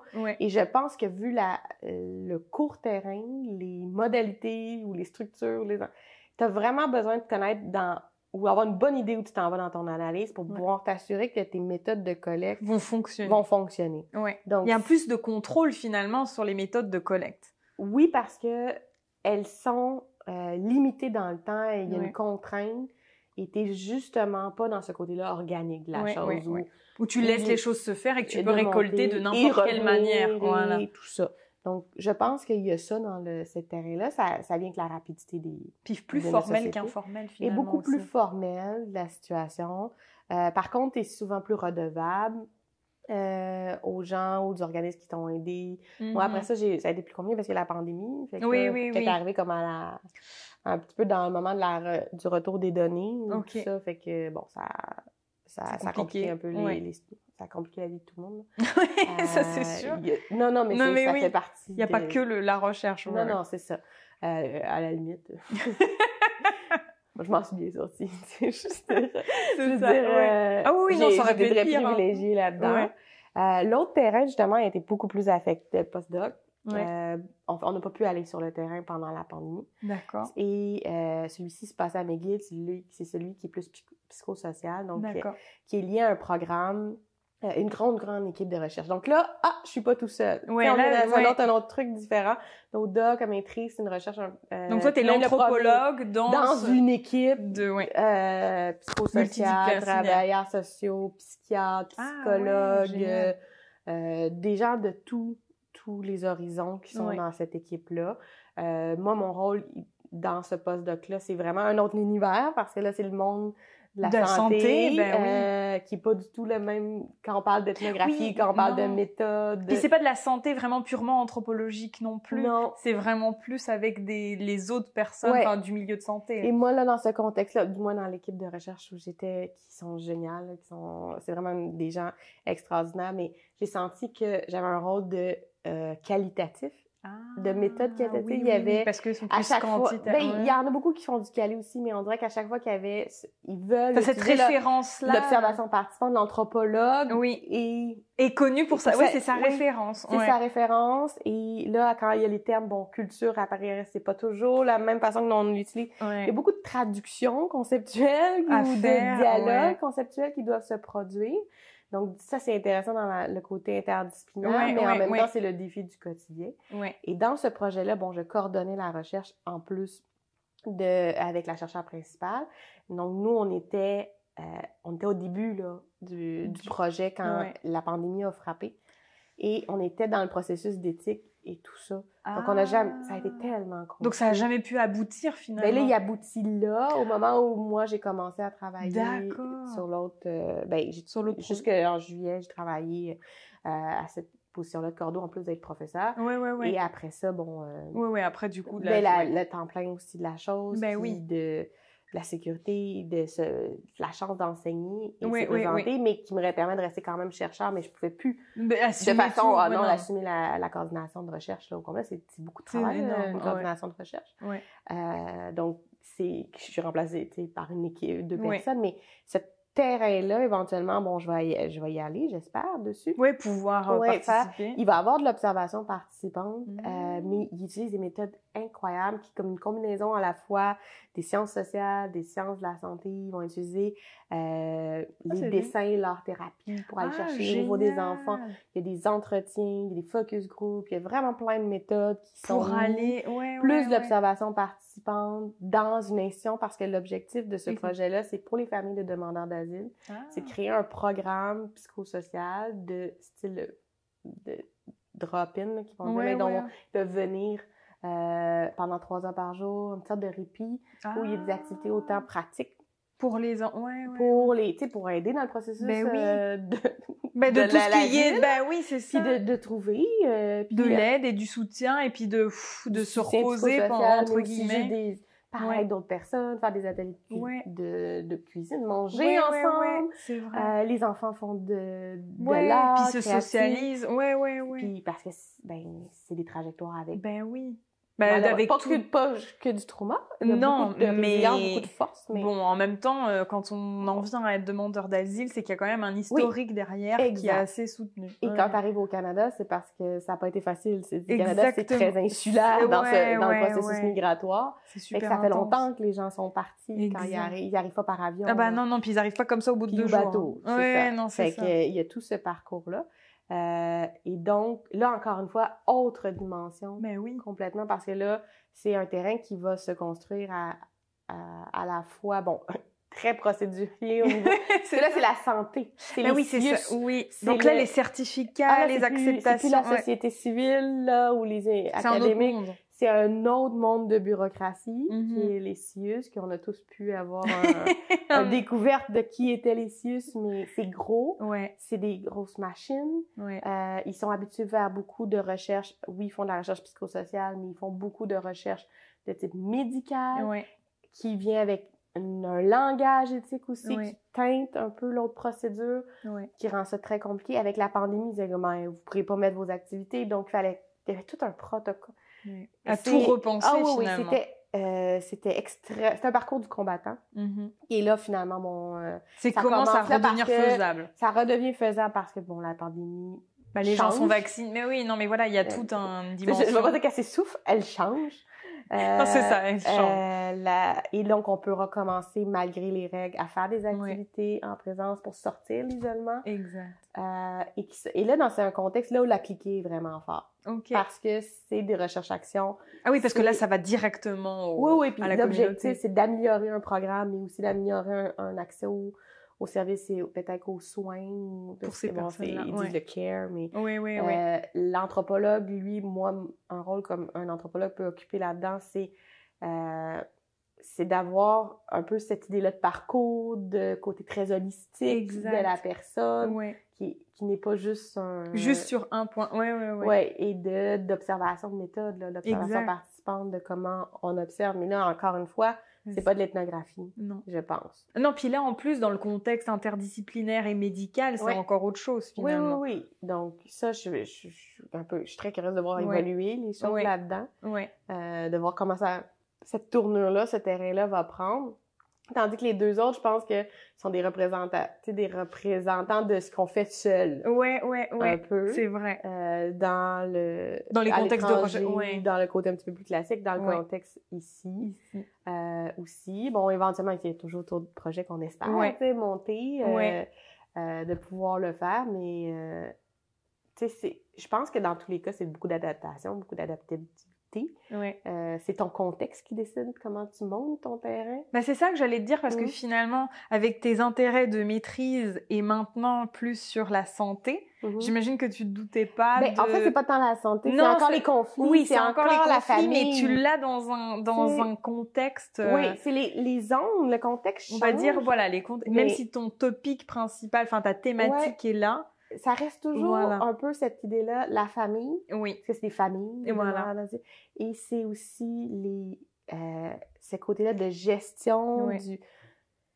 Mais c'est pas juste du juste et de l'injuste, mais les conflits, ça fait partie de la vie, de la famille. Il y a des moments, il y a des procédures juridiques. Tu dis là, la migration, c'est très juridique par bout. C'est des statuts, c'est des rapports à l'État. Je pense que le politique, il a toujours été un peu en arrière. Tu sais, je l'ai jamais nommé comme une thématique, mais il est comme toujours un petit peu... Les rapports de pouvoir sont là. De hiérarchie et tout ça. De hiérarchie, de positionnement, de rapport aux institutions. C'est toujours dans mes thèmes, c'est toujours dans les choses qui m'intéressent. C'est beaucoup le contexte, dans mon cas, qui a changé. Oui, mais c'est ça aussi l'anthropologue, parce que tu t'es pas nécessairement obligé de rester sur un terrain à vie, dans un même contexte. En fait, il y en a qui sont restés dans un pays et puis voilà, ils sont famous pour ça, mais en même temps, ce qui est bien, c'est aussi de voir comment l'anthropologue s'adapte aussi au nouveau contexte de la vie et du quotidien. Parce que finalement, la réalité, c'est qu'il y a ces migrations-là, et le fait qu'ils vont venir dans d'autres milieux, et puis il y a des transformations, il y a des trajectoires de vie à documenter, finalement. Et c'est fascinant, la capacité de l'être humain de s'adapter, de changer. Puis là, on le voit même avec la pandémie, déjà. Mais hors pandémie, tu te dis déjà ça. De voir le milieu, mais en fait, de comment les gens font les choses, pourquoi ils le font, comment ils le perçoivent. Moi, ça me fascine au plus haut point. Ce mélange-là, en fait, je pense que ça m'a jamais quitté depuis le doctorat, là, ce mélange-là des univers symboliques où, il y avait ce droit-là externe, un peu exogène, avec leur vision locale, puis comment ça créait de l'hybridité, en tout cas, ça qui est le processus humain par excellence de emprunter, mélanger, créer, contester, qui se met dans les individus, mais aussi dans les groupes, qui fait les groupes, en permanence, qui complètement, et ça, je pense que C'est ça qui te marque d'un point de vue de chercheur? Ben, ce qui me marque, qui est peut-être d'un point de vue méta, là, dans cette quête-là, qu'on a on a toute une petite quête. Intérieure. Qui, avant même les thématiques qui étaient là, de qu'est-ce qui nous fascine chez l'être humain. Puis moi, je pense que c'est ça, cette capacité-là ça me fascine que ça soit autant au niveau d'exportation, d'importation de nouveaux systèmes dans notre monde qu'on a en ce moment, ou de migration, ou comment les gens sont capables de cumuler des mondes intérieurs. Oui, c'est ça. Comment c'est fort, ça. Et donc, ça, il faut que ça vienne quelque part, de l'inné. Du processus même de il y a quelque chose qu'une personne pourrait avoir, j'exagère, mais sans culture. Appartenir à une centaine de groupes et de pouvoir naviguer dedans. Et ça ne dit pas que c'est toujours facile. Non, mais regarde l'exemple, c'est avec le terrain. Tu as navigué à travers au Burkina Faso, tu es revenu ici, mais du coup, ça t'a quand même marqué d'une certaine manière, parce qu'après, comment ici, tu revois tes recherches ici. Donc, en fait, tu fais des petits chemins et puis tu continues de... Et je pense que tant qu'on a une quête qui est au-delà même de nos thématiques qui viennent nous chercher, parce qu'il faut avoir la patience de même personnellement, il faut que ça vienne... Il faut que ça t'intéresse, parce que sinon c'est pas possible. T'avances pas. Je pense pour que tu gardes la vocation, il faut que tu gardes ta légitimité, comme peu importe où tu travailles, que ce soit dans le centre de recherche, que ce soit à l'université, que ce soit dans les collèges. Dans les associations, ou peu importe. Ou dans les associations, est-ce que tu es plus en appliqué ou pas? Il faut que tu conserves cette vocation, ce petit étincelle qui te pose la question, mais pourquoi les gens ont fait ça à ce moment-là? Non, c'est vrai. C'est un peu vouloir toujours comprendre le pourquoi des choses. Et le pourquoi, il vient toujours du comment. Mais exactement. C'est à force d'observer comment les gens ils font, que tu finis par dire « Ah, mais le pourquoi, c'est peut-être ça. » Et peut-être qu'éventuellement, on va répondre à cette question. Parce que rien n'est universel, bien sûr, mais il y a plus d'universel qu'on pense. Moi, je suis plus... ça y est. Je suis plus dans... Ben, écoute, on est chacun, on se positionne, là, mais je pense que je peux pas croire qu'il y a pas... Du fait que, bon, peut-être aussi au cégep, on enseigne aussi la partie évolutive, un petit peu. C'est-à-dire, le processus pour créer la culture, on l'a, il vient de notre évolution. On l'atteint. Ce qu'on fait avec est incommensurable, complètement changeant. Mais la source Mais il reste que la source en dessous, on retrouve des traces chez les primates, on en retrouve. À un autre niveau, comme nous, on est primates aussi, mais à un autre niveau, on apporte ça, mais tout dans le processus qui amène à Homo sapiens d'exister. Ça évolue. Donc, je peux pas croire qu'il n'y a pas une base universelle. Et après, il y a une superficialité il est riche, une superficialité très riche, et profonde, de comportements sociaux et culturels qui vont se développer, mais qu'au final, l'être humain a quand même besoin de rapports de pouvoir, a quand même besoin de justice. Et comment il va s'organiser ça? Après, ça va dépendre. Et ça c'est merveilleux dans tout ce qu'ils font, mais ça vient répondre à des besoins ou à quelque chose qui va peut-être être là, notre universel, un jour, qu'on va savoir. On va se réveiller un matin. Mais que peut-être que la réponse, tu sais, dans notre quête, puis peut-être qu'on l'aura jamais, mais peut-être qu'elle est là. Qu'il y a un terreau assez... qui vient dire... finalement, c'est peut-être tous des processus qui se ressemblent beaucoup. Mais ça... Après, avec des différences, évidemment. Mais c'est ça, mais ça vient de nos terrains, ça vient... Et je pense qu'il y a une motivation de pourquoi on y va. C'est pas juste... Parce qu'on est curieux d'un truc, de toute façon. C'est ça, ce qui nous amène à aller... Parce que sinon, on pourrait rester dans les livres. Puis... Oui, mais c'est tellement mieux d'aller en dehors des livres. Oui, puis de comparer les deux. Puis, donc, ce petit... je sais pas, il y a ce mouvement-là. Je pense que les deux doivent toujours s'alimenter. Ah oui.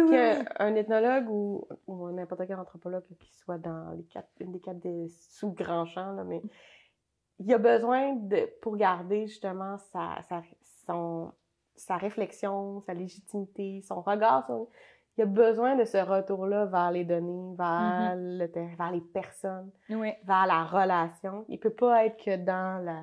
Ah non, il a besoin d'être dans la quotidienne. Oui, moi aussi, Je pense qu'on a besoin du terrain pour avancer. Parce que sinon, je trouve que plus on est dans nos livres, plus on s'éloigne du quotidien. Et là, du coup, je pense que quand on parle des chercheurs dans leur tour d'ivoire et tout ça, on y est parce qu'au final, on est complètement déconnecté. Alors qu'au final, on travaille sur des choses qui sont c'est les êtres humains. Ouais. Donc si on peut pas on peut pas et c'est pour ça la magie de l'induction et tout ça donc on peut pas étudier les humains que dans les livres en fait. Non. En fait, c'est bien d'en avoir des connaissances et d'en s'en servir comme tu disais comme guide et puis qui t'aide, mais en même temps, tu es obligé d'aller les voir. Tu peux pas rester dans ton coin et supposer des choses sans même avoir communiqué avec eux. Moi, à ce moment-là, pour moi, c'est pas... Moi, c'est pas de l'anthropologie. Non, ça fonctionne pas comme ça. Non. Pour moi, ça va pas venir créer quelque chose. Ouais. Bien que je peux penser qu'il y a certaines sciences sociales ou métaphysiques là, qui peuvent légitimer ce type de réflexion-là, mais sinon, on s'oublie. On est trop dans nos concepts, dans notre théorie, puis il manque un petit peu d'humain. Oui. Moi, c'est pour ça que j'ai toujours un peu de mal avec le quanti. Des fois, il y a certaines choses qui peuvent être intéressantes de faire des données, de la statistique et tout ça, mais j'ai toujours besoin d'aller voir les gens en vrai. Ouais. C'est pas... Non, c'est ça. Il y a un petit peu de... Le terrain, ça, c'est le... Le terrain, c'est ce qui nous unit. Exact. En fait, au sortir en anthropo, c'est aussi ce qui c'est ça, voilà, exactement. Même si on n'y est pas si souvent que là. Oui, mais on y a quand même un moment. Il faut y aller quand même. Exact. Alors, est-ce que tu pourrais justement m'en dire plus sur, pour conseiller et surtout donner un peu ton avis ou des conseils, avis pour des gens qui nous écouteraient, qui connaîtraient pas l'anthropologie, qui veulent se nourrir, découvrir un peu ce que c'est. Et quand on est néophyte, par quoi on commence? Par rapport au terrain ou par rapport à par rapport au alors oui, ici dans ce segment, c'est plus le terrain en fait, un peu pour c'est comme un peu avant d'y aller là, qu'est-ce que tu fais ou un conseil de ça. Ouais, ce serait surtout tu sais pour pas dédramatiser mais un peu essayer de comme c'est un rite de passage qu'on sait pas vraiment à quoi s'attendre même si on lit. Ouais. C'est un peu ça la vocation c'est plate à dire, c'est un peu la magie de ça. Il y a personne qui va vraiment te dire non. Parce que les expériences sont toujours un petit peu uniques à chacun. Exactement. Mais chacun donne son petit... Non, c'est ça. Ce que je dirais, c'est il faut quand tu vas sur le terrain, il faut planifier les choses, mais il faut être très, très flexible. C'est-à-dire, la planification à l'avance, que ce soit logistique ou de ce que tu veux faire comme recherche, elle te permet une liberté si tu t'accordes de pas te mettre trop de barrières. Donc, de suivre les données, suivre les gens parce que tu les connais pas avant d'y aller. Tu les as pas rencontrés, donc tu sais pas où tu t'en vas. Tu sais pas toujours dans quoi tu t'embarques. D'où l'idée de se faire un plein d'informations qui pourront ou pas te servir après. Mais qui seront là. Mais le plan, c'est d'avoir planifié un peu. C'est ça, ton premier mois ou quelque chose. Essaye d'avoir une structure parce que tu vas tellement avoir à apprendre. Surtout si tu vas dans un terrain qui est plus dépaysant. Mais il faut faire preuve de beaucoup de flexibilité. Beaucoup de changements de plan et assumer que ça reste la vie. C'est une vie plus émotive, mais ça reste la vie. Ça veut dire qu'il y a des journées que c'est plate, qu'il y a des journées bien excitantes, que tu vas te tromper, qu'il y a des gens qui vont te mentir, que toi aussi, des fois, tu vas avoir tendance, tu vas avoir peur, que tu vas avoir des joies, que tu vas découvrir des choses, mais que tout n'est pas toujours dans... Comme planifié. Planifié, qu'il y a des moments où est-ce que l'inattendu... C'est ça qui va tout changer, qui va faire... Puis il y a juste des perles de beauté aussi qui arrivent sur le terrain qui, à un moment donné, à Koudougu, en février, saison des sèches, il fait chaud. C'est même pas encore la grande chaleur, mais il fait chaud. On n'a pas d'électricité tout d'un coup. Il est 2h du matin et tout d'un coup, on entend la pluie tomber et on sort se dépêcher. Et c'est février, là. Vous allez voir pourquoi c'est important, mais et on se dépêche d'aller rentrer les choses, il grêle. Et moi, et tout d'un coup, je me suis ennuyée de la neige. Ah, ouais! Et juste ça. Oui, février. Et ce que je veux dire là-dedans, c'est qu'il y a de l'inattendu. Il y a des moments qui vont devenir émotionnels. Et ça vient comme ça et tu le prévois pas. Ben non. C'est juste une pluie, c'est juste de la grêle. Puis là, tu fais, on dirait que ça me fait du bien. Oui. Ça me rappelle qui je suis. De jamais oublier qui t'es aussi. Dans ce processus-là. Ton identité, elle est importante parce qu'elle te sert. Tu peux l'utiliser, elle va te desservir aussi. C'est vrai. Ça va être ta nostalgie. Ça va être... Vu que ça travaille à travers toi. Donc, cette flexibilité-là, cette ouverture, puis quand tu as besoin d'une pause, prends-la. Oui, il n'y a pas à se culpabiliser que c'est la recherche, non. Exact, de prendre la pause, de peut-être, je vais retourner en capitale, je vais aller dans un restaurant où je connais la nourriture, où ça fait du bien, tu sais, d'avoir le droit, tu sais, de s'accorder du temps pour soi. De s'accorder du temps pour se recharger devant les changements, tu sais, de pas se culpabiliser là-dedans, beaucoup. Et je dirais aussi dans ces terrains-là, pour celui-là, tu sais, il n'y a aucune connaissance scientifique qui mérite de mettre sa vie en danger. Mm-hmm. Il y a des anthropologues, des ethnologues qui sont prêts à aller sur les terrains de guerre et tout ça, puis beaucoup de respect pour ça. Mais je pense quand même, sincèrement, qu'à un moment donné, il faut connaître les risques de ne pas les traverser inutilement, parce qu'il n'y a pas de connaissance qui va te permettre de dire, si c'est la tombée de la nuit, puis tout le monde te dit qu'il ne faut pas que tu restes sur cette route-là, puis c'est la tombée de la nuit, mais n'y va pas. Vas-y pas. Mm-hmm. Prends pas le risque. Non. Si tu connais, assume jamais que tu connais assez. Mm-hmm. Parce que si eux te disent que c'est pas une bonne idée... c'est quand même eux qu'on les connaît. Oui. Tu le fais pas. Oui. Donc, il n'y a pas de connaissance qui mérite ça. Fait qu'à un moment donné, si tu te mets en situation de trop déshydraté, trop en danger, trop malade, quelque chose, prends le temps. Ça vaut pas la peine d'aller trop loin. On l'a tous des anecdotes de où on a été malade, où on a comme tout... on a voulu jouer au héros. Oui, c'est ça. C'est-à-dire, il y a un niveau, puis il faut les connaître. Oui. Puis connaître la réalité. Donc, moi, je suis convaincue de ça. Il y a pas... ça vaut pas la peine. De se mettre en danger pour... Et tu vois, surtout que ce qu'on fait, c'est d'aller chercher la quotidienneté des gens. Oui. Puis il va y avoir de la richesse dans l'anodin. Oui. Dans tout ça. Pour les terrains ici, je dirais que prépare-toi à la bureaucratie. Prépare-toi à des exigences différentes, à ce côté-là très structuré. Et, moi, la pandémie, c'est sûr que ça avait nuit à ça. Prépare un bon plan de transfert des connaissances qui retourne les connaissances mises de l'avant aux gens qui t'ont aidé, aux gens qui t'ont accompagné, de pas être égoïste avec les données. Ça devrait être le plus possible.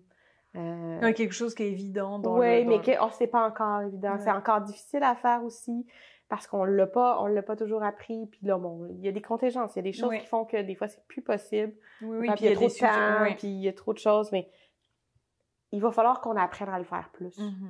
Donc, dès le départ de la construction du sujet de recherche, de penser déjà à retourner la connaissance, parce que même si toi, tu fais pas de l'appliquer, il y en a qui pourraient l'utiliser. Oui, j'avoue, exact. Et c'est très important en ce moment quand on fait de la recherche occidentale, dans le contexte occidental plus institutionnel, de ramener ça. De finir le cycle. Oui, c'est vrai. De pas juste commencer son propre cycle et après, c'est ça. Peut-être d'être généreux, un petit peu plus généreux avec notre science.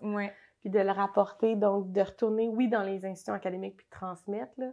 Mais pas seulement au niveau académique. Il y a des gens qui pourraient utiliser ces données-là. Puis l'analyse, puis ça peut servir, puis il faudrait... Puis aussi rendre d'une certaine manière l'analyse accessible aussi pas seulement aux scientifiques, mais au grand public. Donc de toujours prévoir les deux, peut-être... je sais que c'est pas facile, là, mais c'est peut-être quelque chose. Se poser les questions déjà et s'interroger sur ça. De peut-être comment. De le faire de façon un petit peu plus systématique dans nos choses comme telles. Là. Super. Et alors, est-ce que tu aurais un ouvrage ou quelque chose qui t'aurait vraiment marqué quand tu étais sur le terrain ou qui t'a aidé quand tu étais. Je sais pas, tu sais, des fois quand on a des difficultés, puis. C'était pas. Dans mon cas, c'est parce que c'était un ouvrage. Je l'ai lu avant d'y aller. Il m'a appris beaucoup d'humilité.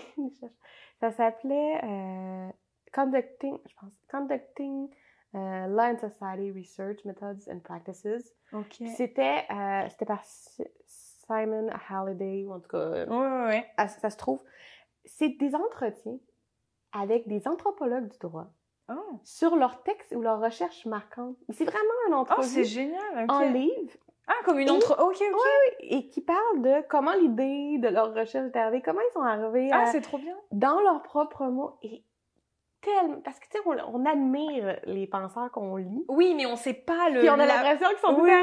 Et tout le côté, des fois, accidentel, humain, boule de neige, l'humilité que ça prend...